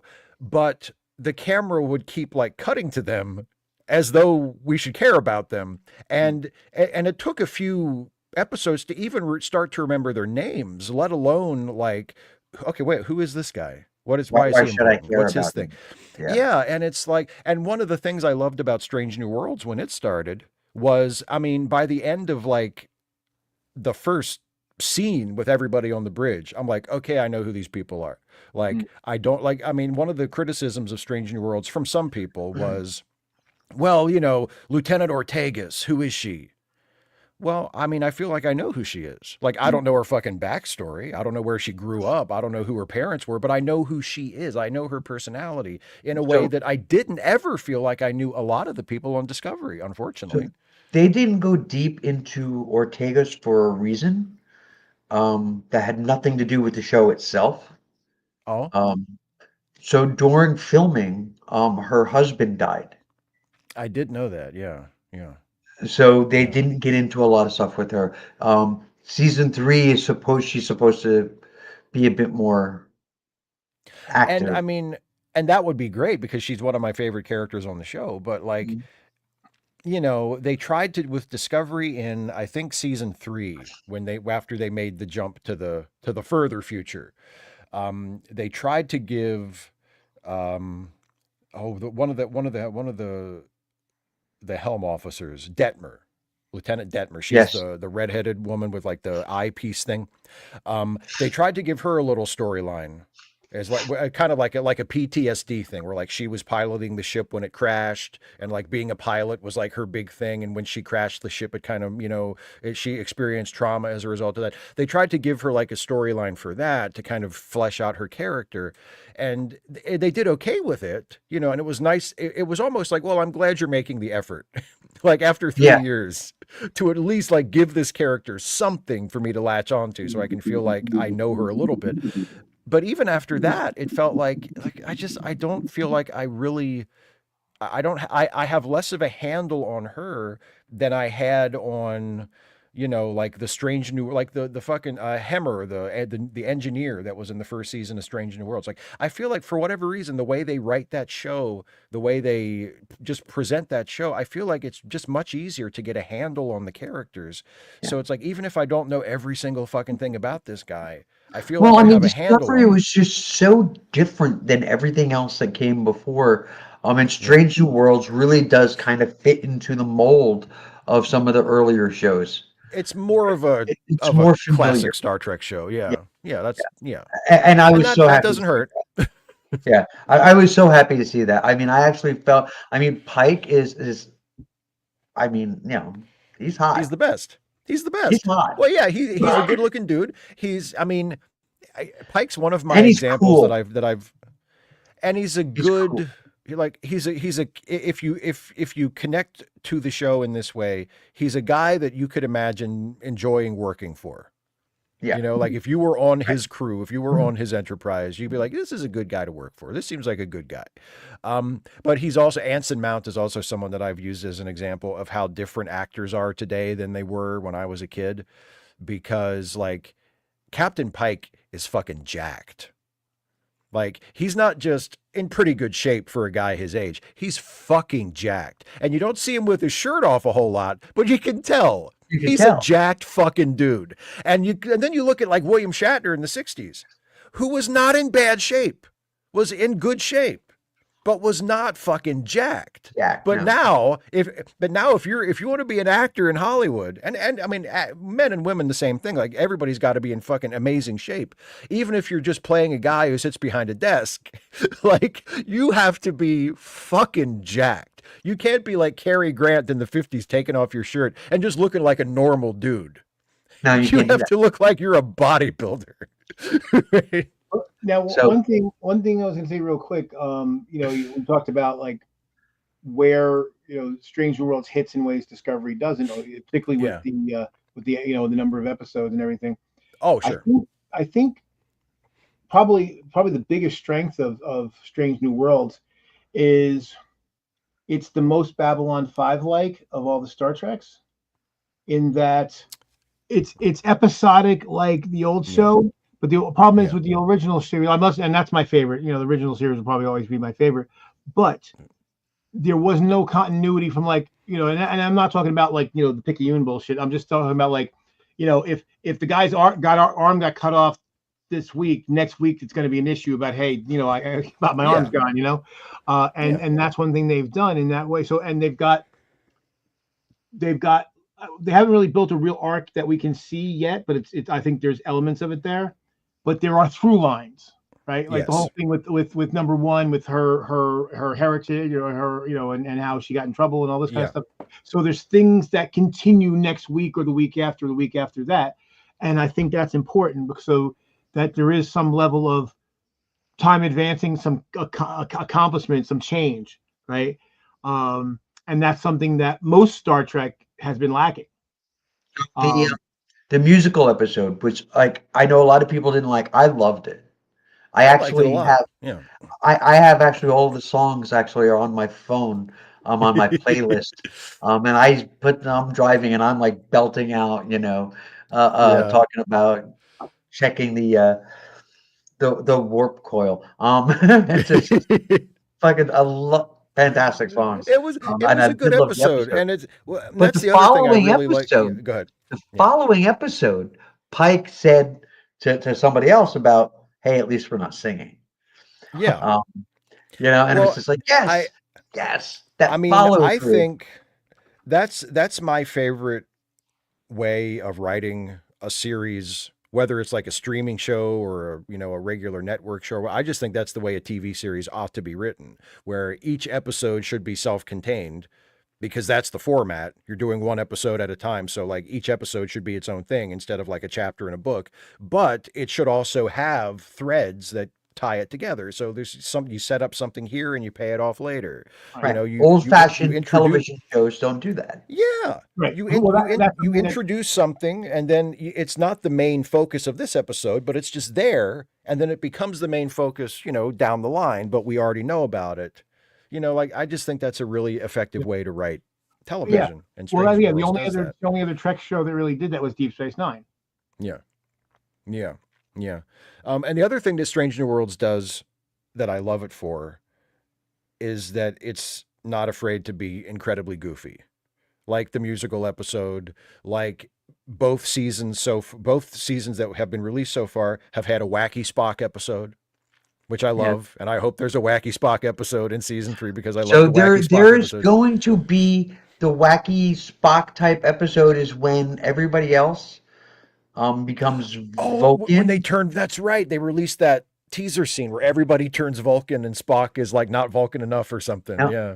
I mean, I have learned to relax on canon, but at the same time, the whole logic thing isn't a genetic thing. It's a learned discipline. Right. So just becoming Vulcan doesn't make them more logical. you can't just get like a shot and become a logical voice. If I had to guess, I would imagine there's probably just some line of dialogue in the actual episode that explains that.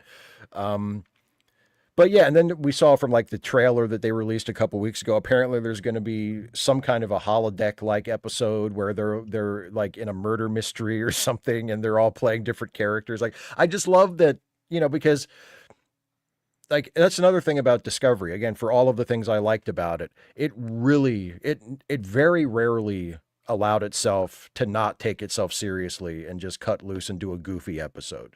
I did like that they went into the future, though. Sure, me too. A lot of people don't like time jumps. This is one where I think if the show was going to survive at all, it was necessary. Yeah. Well, right, because especially anytime you have something that's kind of a prequel. Yeah, I mean, well, it didn't fit in the overall timeline where it said it should be. It's like, this doesn't make any sense that this is here in this. It just doesn't make any sense with everything else we know that happens around it. And yeah, canon, yes, I've learned to relax on canon, but at the same time, it's like these stories exist. I mean, it's like you just can't ignore them and say, oh yeah, this is far advanced and beyond anything that came after it. Yeah, I don't know. I mean, that doesn't really bother me as long as it's a good show. But I do think that jumping into the future helped Discovery because that gave it a chance to do its own thing instead of being a prequel. Strange New Worlds is a prequel too, but it seems like they're fine doing their own thing. And even though they have brought in a lot of legacy characters, like, oh look, here's Scotty, you know what I mean? It's like they've brought in a lot of classic Trek characters. Well, they have to. I mean, it's only 10 years before the original series. They don't have to, but I'm not complaining because it's worked. Like, that's the thing. Like, normally I don't like that sort of thing, but it works, so I can't complain about it. It's like, okay, I might, like, if it was up to me, if I was running the show, I might be like, no, we're not having Scotty in this fucking show. It's a different show. Scotty's not on this show, but they did it and it works. So it's not like I can say like, no, you shouldn't have had Uhura on this show. But she's good. About Pike's character is that you already know how it ends for him. Yeah. Oh, that's one of the best things about it. Now, to me, that decision that he makes in season 2 of Discovery, when he learns his fate and then he chooses his fate, like that's what makes him go. That's what takes him from like a good character to a great character. Yeah, that's what made me love him. And I was like, oh, they handled it really well.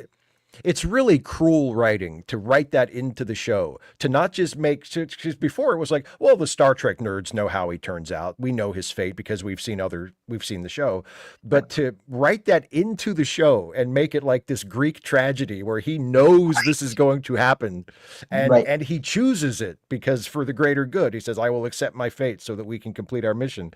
Oh man, it's such great writing, but it's also so cruel.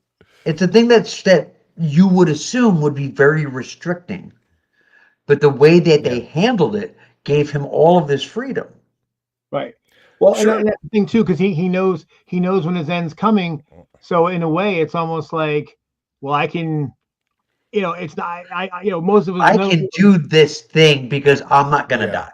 Right. Yeah. Exactly. None of us, the rest of us, we don't know when we're gonna die, but if we did, that as much as we be unhappy, but it would be also freeing, right? Because we know, okay, well, that's going to be. I just think I know how much time I have. Yeah, having those those bookends, for Pike, having those there, I just think it's Now that was the balance. That was like the Balance of Terror remake, right? That episode. Where Future Pike travels back in time to talk to himself and say, stop trying to change it. It fucks everything up. Just accept it. Now that's the part of that episode I like. Like, because you say, because it's the character part, the way that how everything else happened with the Romulans, I didn't really care for it. But the Balance of Terror remake was a little like, well, we've got to do something. The episode's got to be about something. So. Yeah. But the part about him, that was excellent. Yeah, that was. Oh yeah.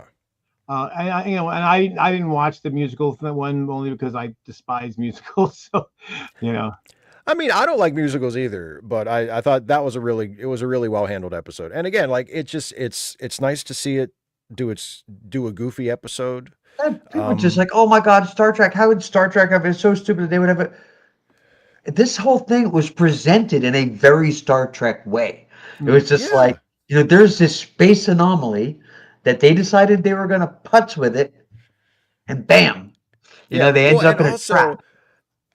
Whenever these Star Trek. It is they did a very Star Trek way of justifying it, and also, I'm sorry, it's Star Trek. Like, if you take it so seriously that you're like, oh, I can't believe they're doing a musical episode. This is it's Star Trek. I mean, I love it. But it's always been goofy. Like, just because they never did a musical episode, it's always been kind of silly. I mean, it's also been serious and very dramatic and had really important things to say, but it's also like they did Deep Space Nine, probably the most self-serious of all the Star Trek shows, had some goofy fucking episodes. They had an episode where Quark got a sex change just to make a business deal. They had an episode where they spent the whole episode on the holodeck playing baseball because their captain was like, in a petty little feud with a Vulcan captain. Like, that was they said, we're going to do a baseball game on the holodeck, and there's not going to be any stakes at all. It's just going to be whether or not these two teams win the imaginary holographic baseball game. And by the way, we're doing this in the middle of a war. Fuck you, we're doing it. And it was great. It was great. So, like, the idea of, well, it's a musical episode, that's too far. Like, what show have you been watching? Well, I mean, it might not be, you can decide for your own self whether it's good or bad, but the idea that, well, they just should never do it. Come on, man. It's like, in the original series, they actually have music specifically for silly moments. Yeah, that's right. Well, the trouble with Tribbles, like, is that not a goofy episode? Right. Come on. Like, that's they're little fur balls that replicate themselves and take over the ship. And fan fiction came out of that too. Yeah. I mean, a whole legacy. I mean, there's, I think that's where they cribbed the idea for Gremlins. Probably. it's Tribbles, man. It's Tribbles. Like what if Tribbles could transform into something like monsters that could attack you? Yeah. The Tribbles it's like. Go ahead. Well, I'm just the idea of, I mean, you don't have to like everything. Like, you can Star Trek can do something silly and you can watch it and go, that doesn't work for me. That's fine. But when these certain types of fans just instantly reject, You know, like, oh, we're doing a musical episode. Oh, it's fucking bullshit. I can't believe they ruined Star Trek. Like, what? Like they did an episode of Next Generation where Worf and his fucking loser son pretended to be Old West sheriffs. And you're telling me that the fucking musical episode is too much for you? Well, you know, I mean, that's the thing. And even though obviously I wasn't for the musical one, but yeah, I mean, well, what I hate about the type of fan you're talking about the most, because they tend to be racist and sexist and everything else. Yeah, coincidentally. Yeah, and so it makes it very hard because you have for yourself like a legitimate criticism.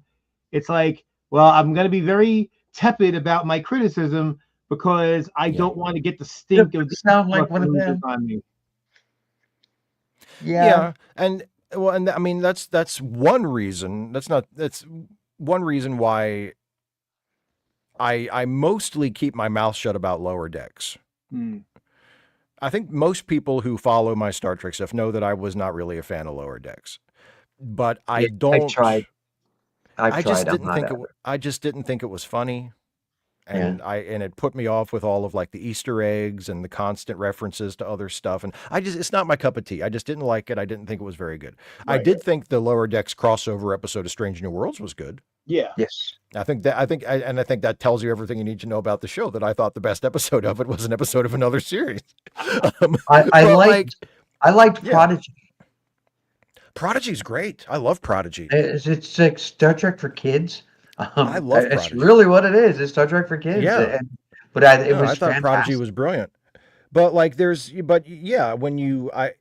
with a property like Star Trek that not only has there's a kind of Star Trek fan that is incredibly protective of it. And if you say anything negative about it, even if you're trying to be constructive and you're not just being like a hater, they react badly and they think that you're attacking them and they think that you just, you're destroying something that they love. And then there's the people on the opposite side of that just reflexively hate everything new. And it doesn't matter what it is. It's like, that sucks. That's stupid. There's too many women in it. There's too many black people in it. There's too many queer characters in it. It's not as much like I remember it being when I was 12, like whatever their fucking problem is. And so, you don't want to be identified with either of those groups. Like, I don't want people to think that I'm a cheerleader, that I just love everything, but I don't want them to think that the only reason I'm, criticizing Lower Decks is because I'm just an asshole who just hates everything. You know what I mean? So you sort of have to pick your spots. And especially too, like, I think you've heard me say this, Steve. I don't think Raven has, but same friend I was talking about before, the ex-friend that, Yeah. So we were having a conversation and he was raving about the various, Star Wars and Star Trek and how he doesn't like all the stuff and everything. And in his mind, not only were they insulting the fan base, they were trying to insult the fan base. When you describe motives to people, particularly stuff like that, I'm like, that's just stupid, But the thing is I point out to him, he's like, I said to him after, I let him, have his head. And then I said, we're not their target demographic, Pete. I'm 56, he's 57. We're not. And you need to make peace with that, or you're going to be a very unhappy person. Yeah. And that's okay. Because basically, because television, the market is like 14 to 29 is the prime market, right? It's not that they don't want the fans that are in the 50s, but we're not their main demographic, right? We're just not. Yeah. And that's okay. Well, that's the part of aging. It's part of aging. Now we get reverse mortgages and arthritis pills and boner pills and all that. That's okay. I've made peace with that. I'm okay with that. I don't have a problem with that. It's part of aging. And so, but, so what I do is, I partake of it. Whatever I like. And if I don't like it, I don't like it. I realize it's not made for me, and I can take it or leave it as it comes. The stuff that I love is still there. Like, I can still go watch the original series. I can still watch Deep Space Nine. I can watch the movies that I like. They're not going away. But when they went and when they ruined the show by putting a queer character in the wrong place, that it didn't change history? No, I was shocked. I kept looking for it. Didn't ruin anything? I went back and watched those old shows, and somehow they were still the same. I went. I am of no speech. I remember a few years ago, they did a children's He-Man cartoon on Netflix. Not the Kevin Smith one that they did that had like, Mark Hamill playing Skeletor and stuff, which actually I really didn't like. but they did like, but I'm a He-Man fan. I watched Masters of the Universe religiously when I was a kid. And so when they started doing like new He-Man shit on Netflix, I was like, I'm going to check this out. And I watched the first episode of this like, He-Man cartoon that was obviously aimed at young kids. I watched the first episode and I thought, okay, this is not for me, and I didn't watch anymore. And I don't really think about it very much because, and I didn't feel like I had been robbed. I didn't feel like I had been deprived of anything. You're capable of such a thing? Yeah. I didn't know that's something a person could do. And I made the same thing. What you said about you can still go back and watch the shows. I made the same argument to Star Trek fans who were angry at the J.J. Abrams movies that I know you're not a huge fan of either, Joe. But there were certain types of fans that hated them because of the time travel plot and how they went back in time and they changed history, fictional Star Trek history. And they were like, but don't you understand? They erased classic Star Trek, which number one, they went out of their way in the movie to explain that's not what they did. But even if you do think that's what they did, they didn't. You can go back and watch the old shows whenever you want. Nothing's been erased. It's still there. Like, as Joe and I were talking about the time travel aspect of Enterprise. Oh yeah. And I had said, yeah, but because Joe's not a fan of the time travel stuff. And I'm like, but there's a time travel aspect to every iteration of Star Trek. All the way back to the original series. Every single... They can't help themselves. They're always time traveling. I mean, time travel is an easy plot device to play with. Is it overdone? Yeah, sometimes. Did they lean on it real heavy for Enterprise? Oh yeah. Yeah. And that was my thing. Again, like you're right, because City on the Edge of Forever did a great job of it. The Gary 7 episode, did an okay job of it. It can be done.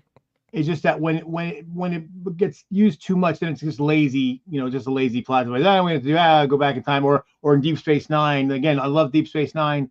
Steve, you did a video about it not that long ago about the over reliance on the alternate universe, the mirror universe. Oh, the mirror universe stuff. The mirror universe and Deep Space Nine. I can skip all of those. I'm fine with that. Yeah. They just I don't give a shit about it. I like one mirror universe episode, and it's the first one. Right. Because it's goofy as shit. They're like, look, it's the universe where everybody's evil. Like, don't people realize it's supposed to be a joke? It's a gag. It's a ridiculous concept. And then they're like, no, we're going to do 5 more episodes about this and really build out the universe. Like, no, it's a joke. Right. It's the universe where everybody's evil. It's just supposed to be a goof. Yeah. But unfortunately, it's like the people that don't understand Archie Bunker, right? They don't get that. While he's the main character, he's not the protagonist. He's not right. You're not supposed to agree with him. Right. You're supposed the thing about Archie, and I'll talk about Archie Bunker real quick, and then I'm going to go because it's time for me to go to bed. But Archie, they humanize Archie in All in the Family. Like, he's a character with depth, but you're still not supposed to think he's right when he says all kinds of incredibly racist and bigoted and stupid things. Like, he's wrong about pretty much everything. So you're not, but a lot of people can't make that distinction. They're like, oh, but Archie was sad in that episode, and I felt sad too. Does that mean I'm supposed to agree with everything he says? Like, no. Well, it's just no. People miss too. He never prospered. He never won when he was being bigoted. When he was displaying his bigotry, right. That he always lost. Always, every single time, he always lost because of it. Even the Solomon Jackson episode, The one where his lodge, they realize that they're getting a lot of heat because they're all white, and they realize they want to have one black person and one Jewish person. So he thinks of Solomon Jackson, who's a black Jew, and he's like, oh, we'll get Solomon Jackson, and then he's like, he tries to get Solomon to join, but then we have all these great things that you don't even have to come to. And then Solomon's like, I'm going to join, and I'm going to show up to everything, and so he ends up blowing up in his face, which is great. But but they missed the, so they really, he's not the hero of the story, but they missed that. He's actually a foil. He's a representative for the audience. Yeah. Right. Yeah. Yeah. We watched All in the Family religiously when I was a kid. Oh, I love that show. It's maybe my favorite show ever. I love All in the Family. Yeah, it was brilliant. It was brilliant. I love there's an episode where they did a couple of episodes where characters got locked in places because the show, it just ran for so long that they just said, we'll just do another one of these. But they did one where Archie got locked in the basement by himself, and he's got nothing else to do, so he just gets drunk. And most of the episode is just Archie Bunker getting drunk alone in the basement and talking to himself. And finally, after he's been drunk off his ass for hours and he's kind of hallucinating and he thinks he's talking to God, and there's a repairman who comes to the house, and the repairman hears him in the basement, and he's like, I'll be right there, sir. I'll let you out, and Archie thinks this is the voice of God who's coming to save him.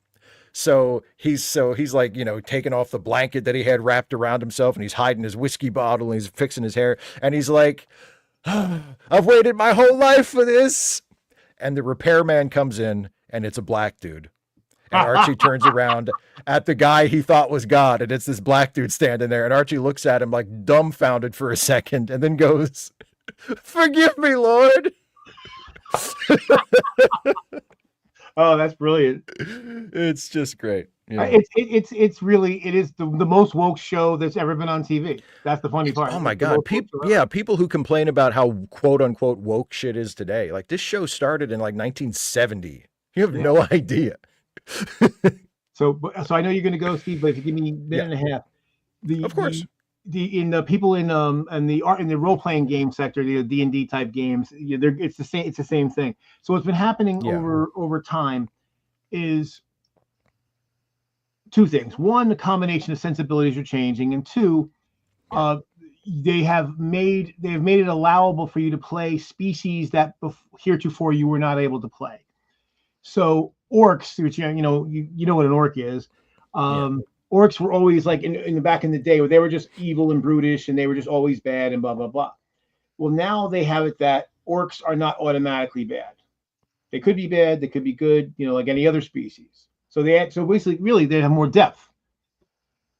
And the number of like old school gatekeepery, crusty motherfuckers that are livid over this. And the thing about it is, D&D has always been a game, and all the games like it have always been the type of thing where the stuff is there to present for you to use as you wish.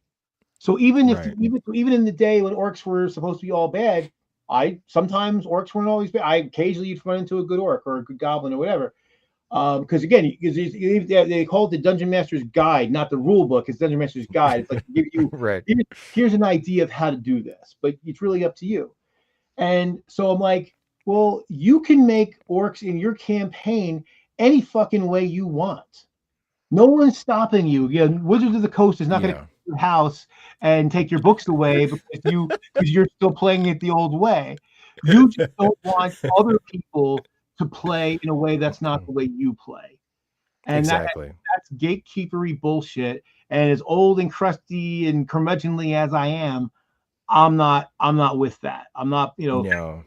You're saying is if you play it the way that you want to, everybody else's game doesn't automatically get like erased? No, they're free to play. They are free to play the way they want to also. Amazing. It's like when they started selling, it's like when that place in London started selling vegan sausage rolls. Yeah. Like in addition to the regular sausage rolls, not as they didn't replace anything. It was just they offered a vegan sausage roll as an option, and there was a certain type of person that just lost his fucking mind about this. Like, oh, it's the Cracker Barrel. yeah, They oh did yeah. that. Yeah, it's like, They just did don't that, get it. and people lost their minds. If you don't want it, don't get it. You can still get the other You can thing. still get the regular one. And It's that, amazing that they yeah. still, those two things can exist at the same time. They Works, sell I have none. they sell a plant-based fucking Whopper at Burger King. You don't have to eat it. You can still get the regular Whopper if you want it. It's fine. and that's Nobody's hurting you. That's what breaks my brain, because it's, if they were like replacing it and taking away the one you like, I could see getting upset. Oh, I like that version. I don't want this version. Sure. They're literally like, there's a choice that you can choose not to go with. Rah! You're upset that other people have a choice is basically it. Like, I Pushing would never woke do it, but sauce. somebody else is allowed to do it, and I hate that. And the thing that's the most mind breaking about this is these come from the Ma Freedoms people. Yeah. Oh God, yes. Well, I mean, that's the thing, is they want to be free from having woke sausages pushed on them. Why should I have to live in a world where vegans can eat food that they like, and I can still eat the food that I like, and it doesn't affect my life at all? Well, it's just like any appearance of a queer character at all is, you're shoving it down my throat. Yeah. Oh God. No, yeah. no, a queer character exists. I just wish they wouldn't shove it down my throat like this. He's just standing there. Oh God, they're shoving it right in my face. Until fairly recently, I was a member of the Sussex County Democratic Committee. The seat that I held was an elected seat. So I won with 13 votes. And this wasn't like a committee vote. I mean, you had to vote. People had to go to at the ballot box.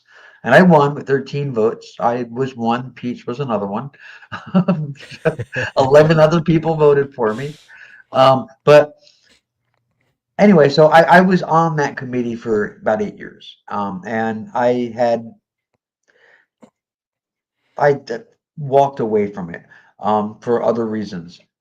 But shortly before I decided to quit, one of the women on the town, because it's like you're on the town committee and you're on the county committee. Well, a woman on the town committee in town with me, she dead named me while talking to me. And she goes, "Oh, that's right, you want to be called Raven now." Ooh. And I'm like, "You sure you've got the right letter next to your name?" Yeah. Yeah. Like, yeah, like, yeah, okay. Oh, thanks for being nice and calling me by my right fucking name. Thanks for doing me that favor, which apparently is what you think you've been doing. I have a video planned for that type of thing. Do you? It's going to be called by any other name. By any other name. Just call and by the way, I want to fucking remind everyone. I want to remind everyone that the plan is that I'm back. I know I've kind of said this before, and then I didn't come back. But the plan is that I'm back. I want to start not just doing live streams, but to post actual videos. And I would like it if you like what I do here. You want to become a patron, you can go to Patreon and you can kick in, $500-$600. If you'd some like, large amount of money, that'd be great. If you'd like, it could be $1 or $2, but whatever. 1 in 10,000, Anywhere, yes. Whatever you're comfortable with. And you want to, continue to see me act like an ass on camera? Yeah, consider it. Anyway, go ahead, Joe. But I said you can see me being an ass. I'm not acting. That's who I am. But no, I think that because and actually I'm going to reference Apollos, because you guys know Apollos, and how everyone calls him Apollos, right? No one calls him his old name anymore. And if I change my name to Pete, you'd call me Pete. If I change my name to Shirley, I mean, people might titter, but they're going to call me Shirley, right? For the most part, most people would if they respected me. Surely you can't be serious. Yeah. You'd have to get used to that, but why all of a sudden, if I was trans, do they not want to accept it? Yeah. I mean, to me, the cautionary tale is the Muhammad Ali versus Ernie Terrell fight, where Ernie Terrell, before that fight, made a huge deal about calling Muhammad Ali Cassius Clay. And Muhammad Ali, he corrected him once, and then he kept doing it. And Muhammad Ali said, you know, my name's not Cassius Clay anymore. And then they had the fight, and Muhammad Ali beat the shit out of him. And every time he punched him, he said, what's my name? What's my name? And it's like, you could have just called the dude by his name, man. I mean, you still would have had the fight, but he probably wouldn't have beat the shit out of you quite so bad. You know? You motivated him to beat the fuck out of you. Yeah, like now he's going to fucking kill you, man. Hit harder. Yeah, and I don't know. Like even that's the thing. You don't, even if you're a trans denier, right?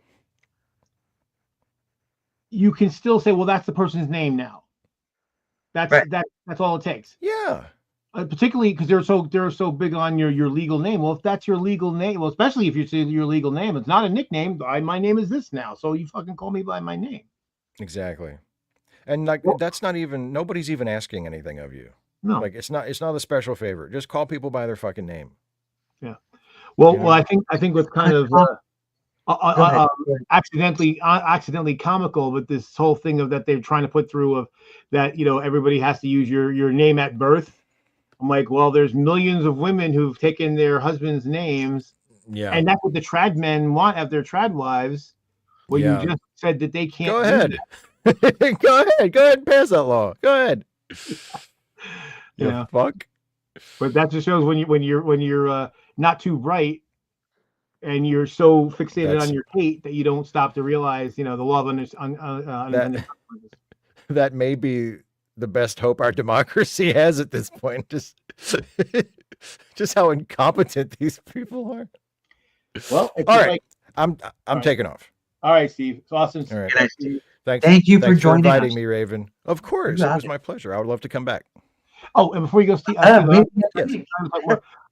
I would like maybe sometime in the future to, whether it's on your channel or my channel, I'd like to have a one-on-one.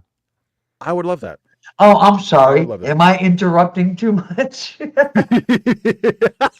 We've just got to get this one over here out of there. No, this was great. With you all the time. All right. Bye, you two. Good night, Steve.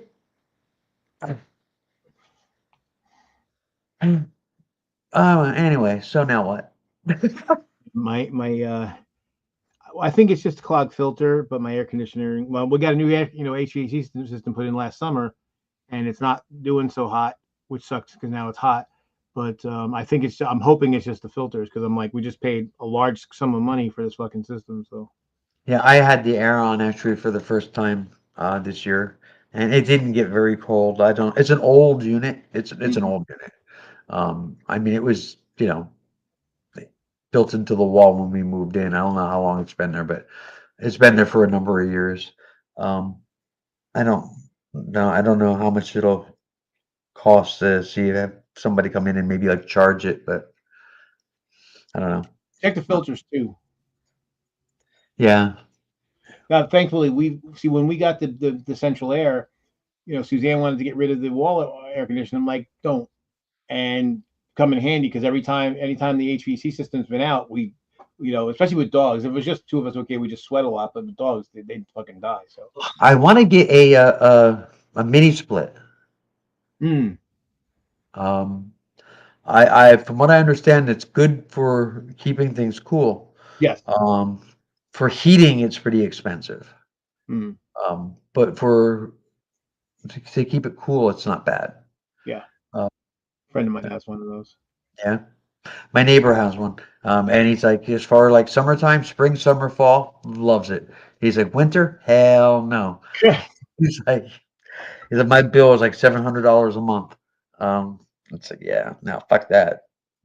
I was avoiding, because I'm in my back office, and the HVAC comes in here, but it's kind of a long distance, so it's never really great. It's better once we get the new system, but still not great. So it's always hotter back here, and we've avoided not, you know, doing anything permanent, because the long term plan is to knock this part of the house down and extend the slab and do a master suite. But I said to Suzanne, look, we're going to be doing the kitchen and dining room later this year. It's going to cost a huge amount of money. We're not going to be able to do that build out for probably 3 years at least.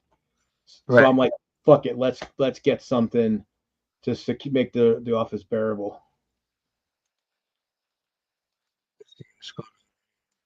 So I had invited Zonstar. He got the invite, but he didn't answer, and obviously didn't show. I sent one to Christine. She did not see the invite. I sent one to Michael. He saw the invite, did not answer. I assume he's working late or whatever. So, yeah, I didn't realize that Christine hadn't seen it. I would have called her. yeah, I had sent it the other day, and she hasn't looked at it. So I'm like, okay, whatever.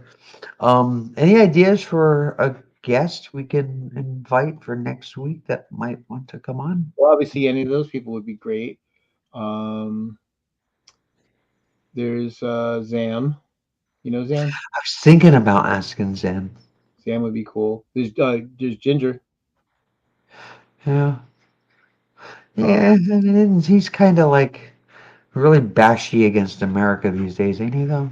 Yeah, but I mean, it's not like I disagree. I just don't want to hear it. I hear you. I hear you. Actually, you know who would be great? I don't know if he'll do it, but it'd be great if we could. DeLanding Cole. Oh, he actually might. It's the time difference, I think, for him might be an issue, but I could see him definitely wanting to do it. Yeah, He because seems to be a fan of mine. yeah, I actually got to meet him in person in 2014. Well, in fact, when the same time I met Paul, I'd already met Jacob, but Jacob, Paul, and Landon met with Suzanne and I at a pub in London. Oh, and Brian too, Brian J as well. Yeah. So that was a cool night. And Jacob kept buying me ciders. I like a good cider. Yeah. Yeah, and the Brits do it pretty well because that's like that's cultural for them. They've been doing it for a long time, so they've got some good ones. In fact, Honestly, when we saw him back in September, end of September, we saw him in London. We were there for the evening, and he came out. cool. I wish I could get Dark Matter to come on. That would be cool. That would be very cool. Yeah, I haven't seen John. The last time I talked to him was 2016 Reason Rally. I mean, I was on the goddamn podcast with him not that long ago. That was cool. What about Richie Hallis? Oh, wow. I could always ask. I don't know. I get a different like group of people and something other than you, me, and Michael. Yeah, Um, that'd be you know, good. you shake things up and try to get somebody different every week so I can be like, hey, we have a featured guest. I assume not every Friday, but a bunch of Fridays at least I can count on you, right? If you're home and not traveling. Yeah. Um, you travel a lot. Yeah, I was actually. I was supposed to go down to Philly. Well, I wasn't going to go overnight because Suzanne's out of town and I didn't have a sitter for the dogs. But I was going to go tomorrow down to Philly and hang out with Odie for a bit. But I'm not feeling it. My stomach's bothering me, and I need to stay close to the bathroom. I'll just leave it at that. Aw, Yeah. that's Well, it's an unfortunate. It's the only side effect from the Ozempic I have is that it makes you constipated, and constipation almost always brings it's runnier companion with it. yeah, So that sucks. yeah. Well, I'm sorry you're dealing with that. Thanks. I thought about, spoke with Peach about it briefly, because I don't have any real plans, but it is something that was rolling around in my brain, was to bring back Manus Maiman Charity for an event, especially now that a lot of the funding for HIV research has been scrapped by the Trump administration. Right. If I do it, this basically the sales pitch, so to speak, would be that. And I don't know if I have enough. Well, no, I know I don't have enough information to make that pitch in a believable way, regardless how true it is. And so I would need to do that, like educate myself on what exactly was cut and how much and just all the details. Right. Right. Then I would need to figure out if I am going to do a show, who to have on. The landscape has changed Yeah. since the last hurrah. And I mean, I can't imagine that I would have the same kind of audience that we had, especially like in the first couple of shows. Um, my God, those shows were amazing. Mm. They I was were just thinking triumphant. for a weekly, well, certainly for the charity thing, but definitely maybe for the weekly thing, have this guess maybe Aaron. Oh, yeah. Yeah, I can call Yeah, him. see if he's willing to come on. It's so hard. I don't know what anybody's schedule is, and there's not a cohesive group on YouTube anymore. At least I don't think there is. I don't even watch YouTube videos anymore. It's rare that I watch any YouTube videos. It's just the world has gotten so scary and unorganized, and I don't know. And what we used to call a community is just so scattered. Yeah. Um, I mean, I don't really watch any of the the atheist theist stuff. The only thing, the closest is like I watch Cyman Dan and Professor Dave, which is really more science communication, but they're constantly going up against creationists and flat right. earthers and that kind of shit. Um, but a lot of what I watch. Well, it's not Bo anymore. It's Belle. So I watch her. Yeah, I where watch. did Bo go? I don't know. I mean, basically, he's turned over both of the channels over to her. The one channel completely over to her, the other one up to a group of people, the other Rhodes channel. Um, and I was hoping it would just be temporary. The thing is, like, thing with Belle, she's not bad, but like, there's a lot of times where you could tell she's reading off of a teleprompter, right? Yeah, And whereas Bo, even if he was, you couldn't tell. He had a natural kind of flow with it. authenticity. Exactly. And I think that it makes a difference. Yeah, Because even Suzanne, like Suzanne doesn't actively dislikes her. I'm like, nah, she's all right, but she loves Bo, but also because it flowed naturally from Bo, he could also throw humor into it, right. and when she does, it just doesn't land. Doesn't But land right. she content wise, she's saying good important things. She just doesn't do it as well as him. And Bob, if you're still here, it's been a while since anybody had said anything in the chat. I loved the Orville, absolutely, and I wish um, that they would make that next season. That for the last couple of years was like they're making it, they're not making it, they're making it, they're not making. I would absolutely love to see it. I really liked the direction they went with the trans rights Mm, storyline, even if that's not what they called it, but that's what it is. right. Absolutely loved it. They handled that whole topic better than pretty much anyone I had seen. Yeah. Um, but And yeah, uh, and the other one too. It's an episode. It's one of those love hate episodes, like the one with where Gordon goes back where they go back in time and Gordon gets left. uh-huh. Because it was a great episode. I'm not happy with the way they resolved it, but it's still a great episode. Was the resolution was they took him? No. But yeah, they went back further in time and prevented him from getting left behind. Oh yeah, so he didn't even know. Yeah, Yeah, yeah, they knew, but he didn't. He didn't ever know. yeah. And I was like, and then the way they were trying to force him, I'm like, dude, you left him. You didn't mean to leave him, but you left him. He was there for 10 years. He Built a melded in. life. Yeah, he built the life. And you're gonna take the walk where no one would want to give that up. You know. So I just felt like I didn't like what they did to him, but overall, it's still a great season and a great show. And The whole and point of that episode and that storyline, that episode, the entire point of that was for you to not like it, I think. You know what I mean? It's like they got from you the reaction they wanted. yeah, That's you're supposed to walk away from that feeling uncomfortable with how it worked. That's the way I see it anyway. What's funny though is that because that's the thing with art, right? They may have a purpose for what they're trying to evoke from you, but they don't always get what you want. I've seen it almost as many people say they did the right thing and he had a duty and all this kind of stuff, and I'm like, how? As far as he know, he was never going to see them again. Yeah, yeah. Um, and what he thought he was supposed to like, sit in a cave for the rest of his life? I mean, come on, you know. Right. Uh, I mean, it's like basically, you look at it at his perspective, but you also have to look at it from the captain's perspective too. And it's just like, wow, from his point of view, he has two shitty choices. hmm. And you can disagree with whether or not he made the better choice. Um, and yeah, that's what you're left to walk away with to wrestle with that. Well, People it's who like, don't, they're lacking something.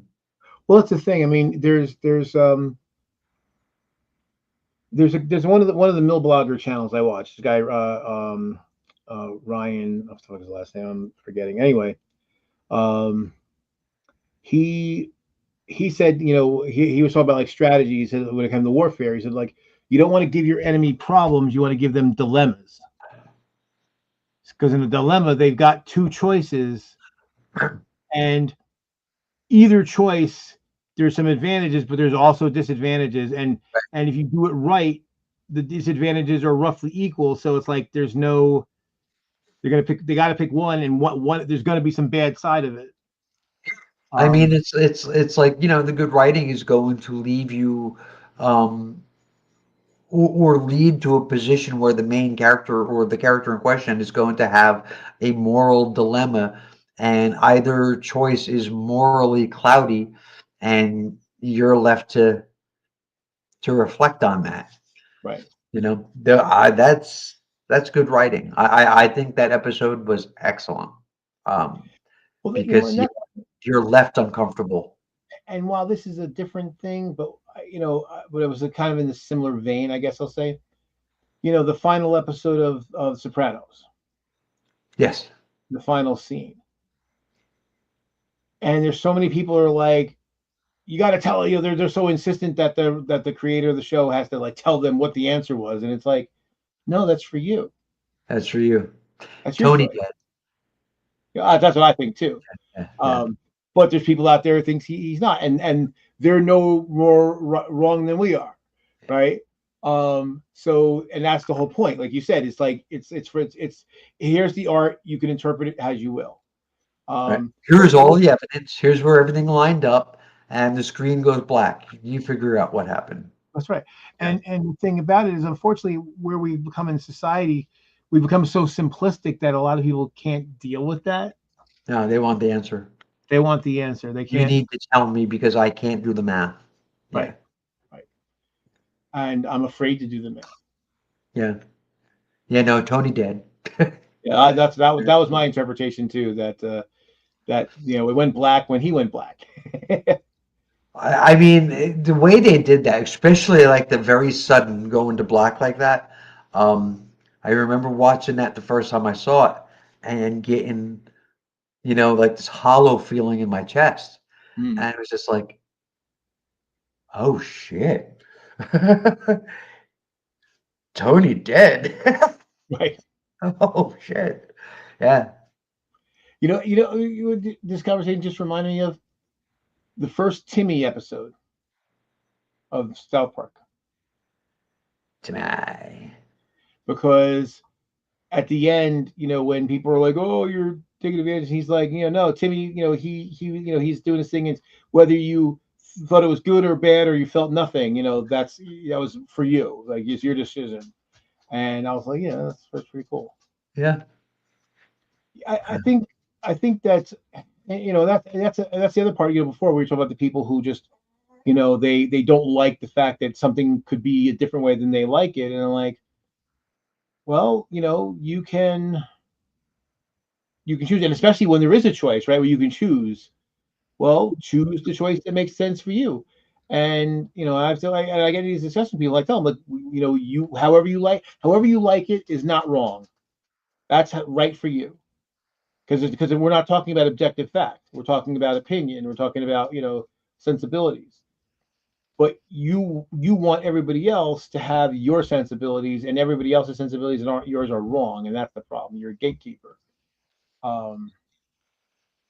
And while I care more about canon certainly than Steve does, I also don't think it should be a shackle.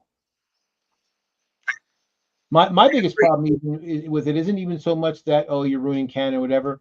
It's more of I see it sometimes if there's an over dependence on straying from it, then it becomes just a lazy plot device, right? So my thing is like, hey, if the transporters had a range of 80,000 kilometers today, tomorrow they better have a range of 80,000 kilometers, unless there's a reason that they don't. And if you change it capriciously, like next week it's 40,000, 2 weeks from now it's 120,000. You're just playing with it so you can get the tension that you want. Enterprise. The weapon systems on the ship improved over time, and they told you every step of the way how. Right. They stopped to do target practice on asteroids while they upgraded the systems. Instead of going home to upgrade them, they did it themselves. Right. And it's just like, yeah, okay. They did not leave a stone unturned. They made sure they told you, That's right. So That's now right. without these weapons, it's just like, where did that come from? Well, they That's told you where it came from. Exactly. And they don't have to make a big deal about it. It doesn't have to occupy a whole episode, but it just has to be there. And that was one of the problems, one of the many problems I had with Voyager, because they're like, hey, we had this knockdown, drag out battle, and half the armor plates get blown off last week, and next week the ship's just as shiny and new as it was. Yep. Like, so there's no consequence. Yeah. And while they did have a couple episodes where they're like, oh, we're out of fuel and we got to go get fuel or whatever, but that could have been a more omnipresent thing. Like, hey, we only have so many photon torpedoes, photon torpedoes, and we got to start being more judicious about when they use them, because we got to last for 70 years, right? Or we got to find some place that we can make them, or find some technology that's we can make compatible with our systems. And I think that would have made for a more interesting show. Yep. Well, I mean, they get a lot. I mean, I don't know about at the time. I don't remember. And the internet really wasn't much of a thing. Wasn't a thing. But like, when people talk about now, there's a lot of that kind of thing. It's just like, how did they manage to do all that, without the ship dying? Yeah. How many times can you drive your car across country before it says, yeah, go fuck yourself? That's right. I mean, especially when they're like, oh, structural integrity is down to 12%. How the fuck did you fix all that? Yeah, that seems pretty serious. It should have been like, hey, we made repairs, but the next week we made repairs, but you better take it easy because we're not gonna be able to take too many hits like that, Oh yeah, Bob, absolutely. Orville, I mean, the first couple of episodes, and a lot of the first season, I didn't dislike it. I just didn't really feel it like I felt Star Trek. It was in the second season where it really came into its own, and it was just like, oh, they could be funny and serious at the same time, and they did it well. And season 3 was it felt like a branch of the Next Generation at that point. Right. It was good stuff. Yeah, supposedly they're supposed to be filming around now. What is? Okay, Scott Grimes said they were supposed to start in January or February. However, as of April 23rd, there hasn't been a formal announcement confirming the renewal or start of production. So who knows what the fuck's going on? My biggest problem with how he's doing that, because obviously it's been since 2017, so we're talking 8 years and we got 3 seasons. It's really not fair to the cast and crew. Yeah. Because then when in between he says they got to go find a new job, And if they want to come back, that means they may have to leave a job to come back for what, one more season and then go away again. And that's actually why Adrienne Galecki may leave, because she's like, there's no consistency. Yeah. And that would suck if she leaves the show. Because I think they did a good job of dealing with the former relationship. Yeah. And I'm glad they didn't get back together. Yeah. Oh, yeah. I mean, they have affection for one another. They care for one another, but they're not an item. Well, I mean, she slept with the blue dude. Right. And right. And that's the whole thing, is that they've learned to how to coexist and, still have their feelings that they have, but still live. I love how they worked that whole thing too. Like when she found out that it wasn't even really her choice. Like he gives off these pheromones that manipulate women into having sex. Mm, Remember that? It was just like, so you didn't even choose this on your own. Yeah. right. Yeah. No, it's a wonderful show. And I'm interested to see where it goes now that the Mocklin are no longer part of the Union. Yeah, that's right. So it'll be interesting to see. I don't know. They might have a hard time with that storyline if they wanted to continue it. Well, I have a feeling that the Mocklin are going to become an adversary now. Over the trans issue. Yeah, because they feel culturally disrespected and all this bullshit. Which look, there are people like that, right? We know there's people in this country like that, right? Yep. So I think that I think they'll, and then I think they may end up with it. Now, as I recall, at the end of the season, so they're okay with the Kalon, but I'm trying to remember how they are with the people who follow Avis. Follow who? Oh, Avis. the religious lizard people. Yeah, the Krill. Yeah, I'm trying to remember. They're still adversaries with the Krill. I believe so. I mean, they're religious fundamentalists. Yeah, so I could see the Mocklin and the Krill potentially joining forces. I could see that too. Because really, if you think about it, the Mocklin are effectively religious zealots too, right? It's not portrayed in that way, Yeah. but they're basically fundamentalists. Yeah, they're fundamentalists. Yeah, not religious fundamentalists though. They're more gender. Yeah, I don't even Oh, know. right. Yeah, Bob said, yeah, they did join forces. Yeah. Oh yeah, towards the end. Yeah, yeah. So, I think that could be interesting. And of course, they can introduce new species as well, new threats.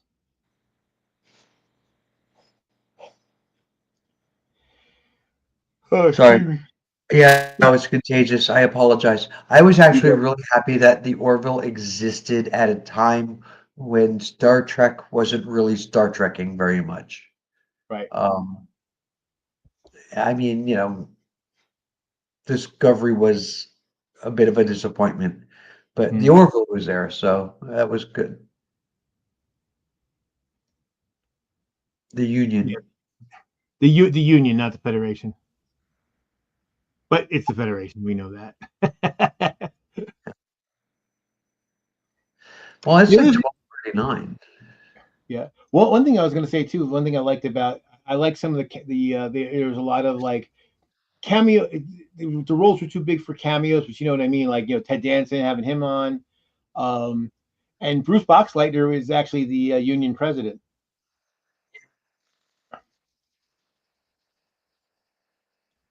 Oh, she went away. So, but yeah, I really love that some of the people that they've had as guests on the show, or was like recurring characters and so forth. Um, and I like that there was a little bit of, not sinister is too strong a word, but when they really thought like the Kalon are going to wipe us out, they started getting, they're getting desperate, and they were doing things that desperate people do. And to me, that seemed more realistic than like if you remember, when we were chasing Al Qaeda people around, and we were doing torture and doing a bunch of things that we shouldn't be doing, and they always would throw the thing at you like, well, what if there's a nuclear weapon, about to go off, and what would you do? And of course, none of us can really say for sure what we would do in that situation, because those situations don't happen really. But they were actually effectively in that situation. Like if we don't stop the Kalon, humanity could be exterminated.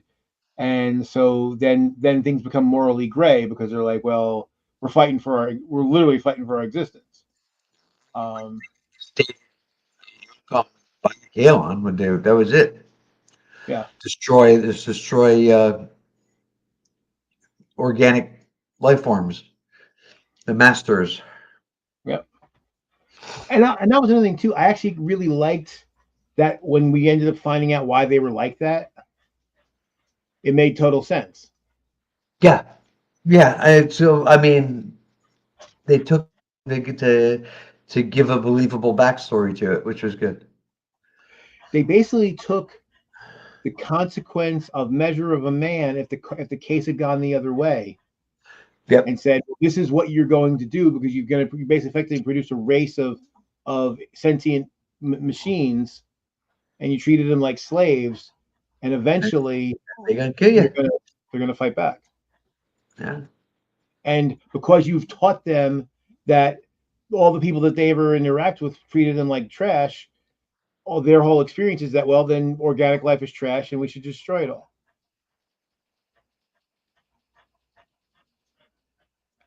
And yet, what saves organic life is that the treatment the other way, right? They actually learn, oh, it's possible that some organic life isn't so trash, so much, They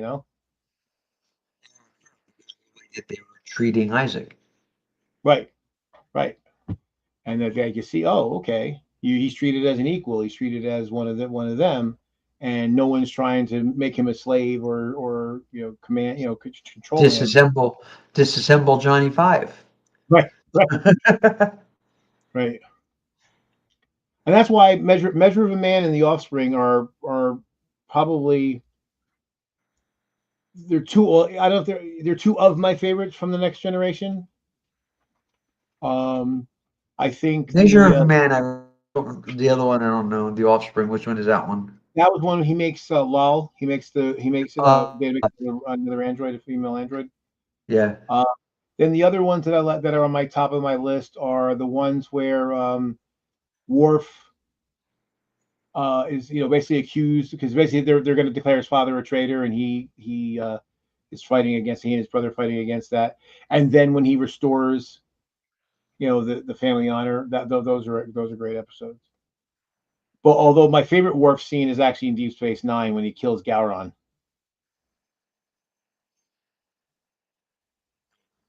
Did you watch Deep Space I Nine? was not a huge fan of Deep Space Nine. There's one part where Gowron takes control of the fleet, and he's basically sending Martok and like 15 other ships to their doom. Like they're going to do this diversionary attack, and they're going to get and then so that the rest of the fleet can go do something else. And it's a suicide run. Like they're not going to, supposedly they're there to soften up the enemy. They're just going to get pasted. They're ridiculously outnumbered. And Martok speaks up about it, but at the end of the day, he kowtows because that's the hierarchy, that's the Klingon way. And then Worf steps aside and he says, "No one else will say this to you, but I will." Basically says you are wasting lives of good people, good soldiers, for your ego, and you are not fit to lead. And he challenges Gowron, and he ends up winning, of course, because they're not going to kill off Worf. And then the Klingons first are like they want to make Worf the emperor, and he's like, oh, no, I'm not going to be emperor, and he hands it over to Martok, and then they follow him. But it's a great that scene where he basically tells Gowron, like, you have no honor, and you're going to waste a lot of good men because of your ego, and I'm not going to stand for it.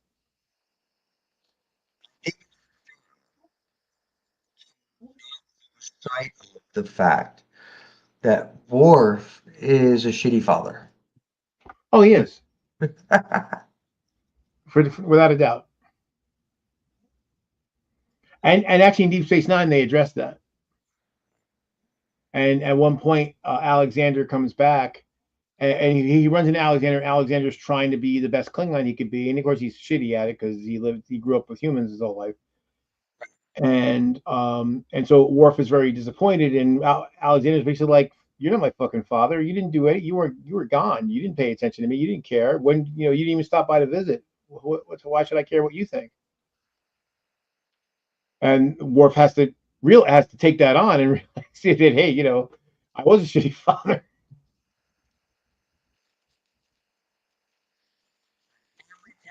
Trumpers versus non-Trumpers in terms of smart versus dumb.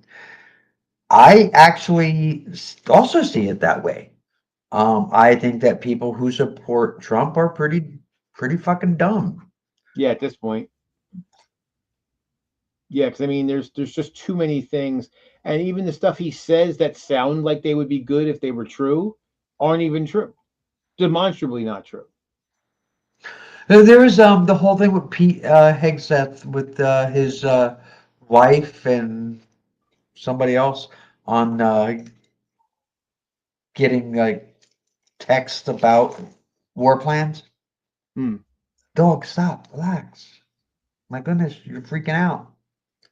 Um, Somebody I saw a comment on Facebook with Trump supporters saying, "Oh, it's been proven that that wasn't true, that it only happened once, not twice." And it was just like, no, that was not proven. Where do you people get this nonsense from? And even if that's true, which it's not, he still did it before. Yeah, I mean, basically to them, proven is somebody that thinks like them said it wasn't true, so that they accept it just because it conforms to their biases. Offbeat. Well, and Bob, that's basically, as I said earlier. While there's certainly Hey, hey. overlap, there's exceptions. That's kind of the main difference, as I see it, between conservatism and liberalism, is that conservatism is very individualistic. Doesn't mean that someone who's conservative won't care about anybody, but their circle of people that they care about is very small. It's narrow. It's just within their own world, within their own reach. People on the left tend to be more collectivist. How's the group going to do? Now, again, that doesn't mean there's not selfish. We talked about before, right? There's selfish leftists and progressives. But as overall ideology, leftism is more group oriented. What's your dog's name? I forgot. Sylvie. Oh, right. Duh. So you told me that 2 nights ago. Duh. Sylvie. Ah. Yeah. I think I gotta run. Well, my stomach's telling me it's time to go, if you know what I mean. So Say bye-bye. You smell. Puppy, say bye-bye. take care, Raven. Alrighty. And I'll see you on the Facebooks. You will. That was a fun show. Don't normally have Steve on. It was a good conversation. The essence of being a Republican is not giving a crap about anyone but yourself. Yeah, pretty much. I don't know. There is a culture of victimhood. And it's funny is you hear people on the right say that about people on the left all the time. There's a culture of victimhood, that leftists are victims and blah, blah, blah, blah, blah. The reality is it is actually quite the opposite. They are afraid and they are victims and they want to stop anybody from getting any kind of help or stabilizing themselves or doing anything that is going to improve their lives because somehow that takes something away from them. It's victimhood. They feel as though they're being victimized because people can be happy. I don't know. It doesn't make any fucking sense. None of it makes sense. None of it ever makes sense. I don't know. But anyway, it is what it is. And there's only 3 people left watching, and one of them is Bob. Hey, Bob, are you familiar with that Lisa person? Is that somebody that you know from the interwebs or real life, or you guys just happen to be here at the same time? Hey, what's up there, some fat guy?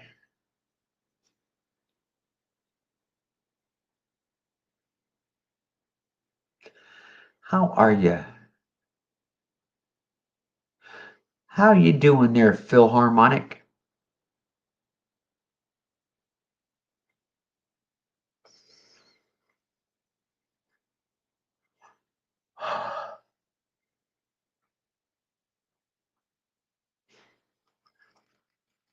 Time is it again? 12:51. Almost 1 o'clock in the morning. Look at me.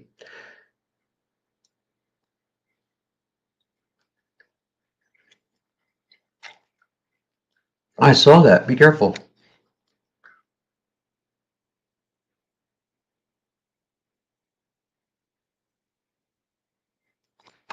Yeah, I don't know.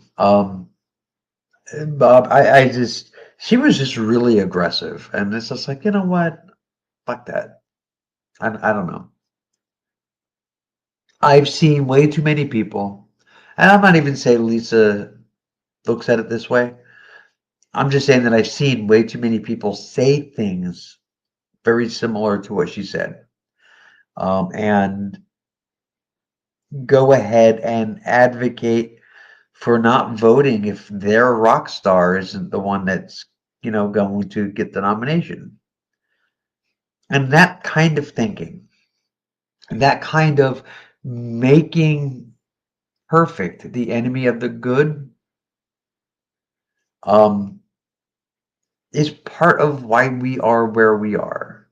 Way too many people didn't vote because they didn't fall in love with a candidate.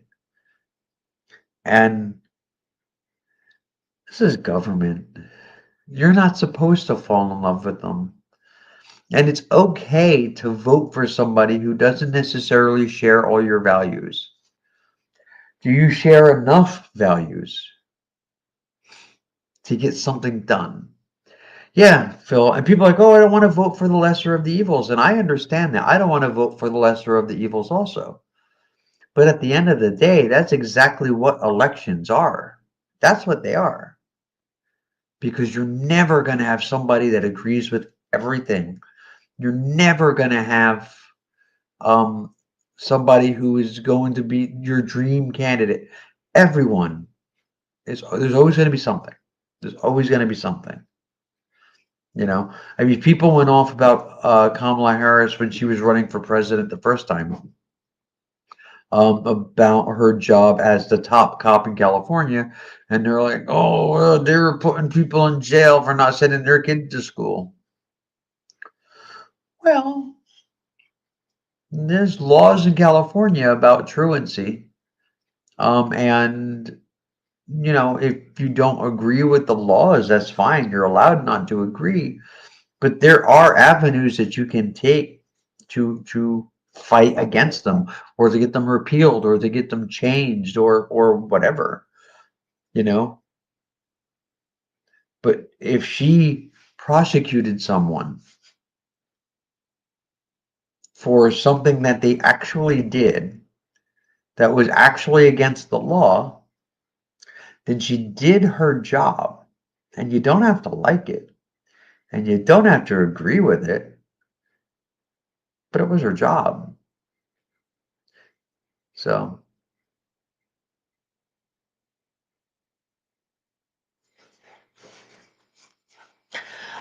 Well, here's the thing, Bob. She didn't criticize Goldman Sachs. She criticized Pete for having somebody that used to work for Goldman Sachs on staff. That's very different. Those are different things. And I'm not saying that Lisa did this. I'm saying is often when people say this person or that person was a Goldman Sachs executive, that is a right-wing code word for Jew.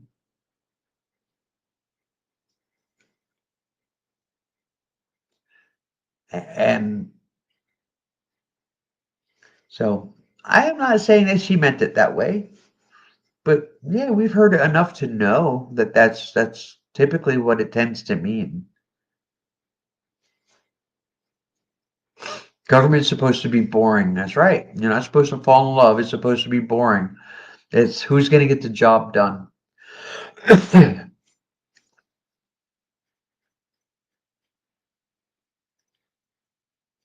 Oh, Phil, it does affect you. They're pulling American products off the shelves up there. I've seen all that video footage of them taking American products off the shelves and they're not selling it. And that's the problem. Is everybody has to stop thinking that things aren't going to affect them, because they will. All right, Phil, have a good night. I'm going to be leaving in a couple minutes too. I once again, for the 2 people who are watching, I want to point out that I do have a Patreon, and you'll find a link to it in the description. Feel free to become a patron, or don't. But yeah. Anyway, oh, my doggy, my Sylvie dog, lying on the floor with her back to me.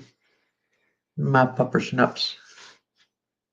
All right, everybody, all 2 of you. It's been real, and it's been fun, but it hasn't been real fun. Peace out. Good night, everyone.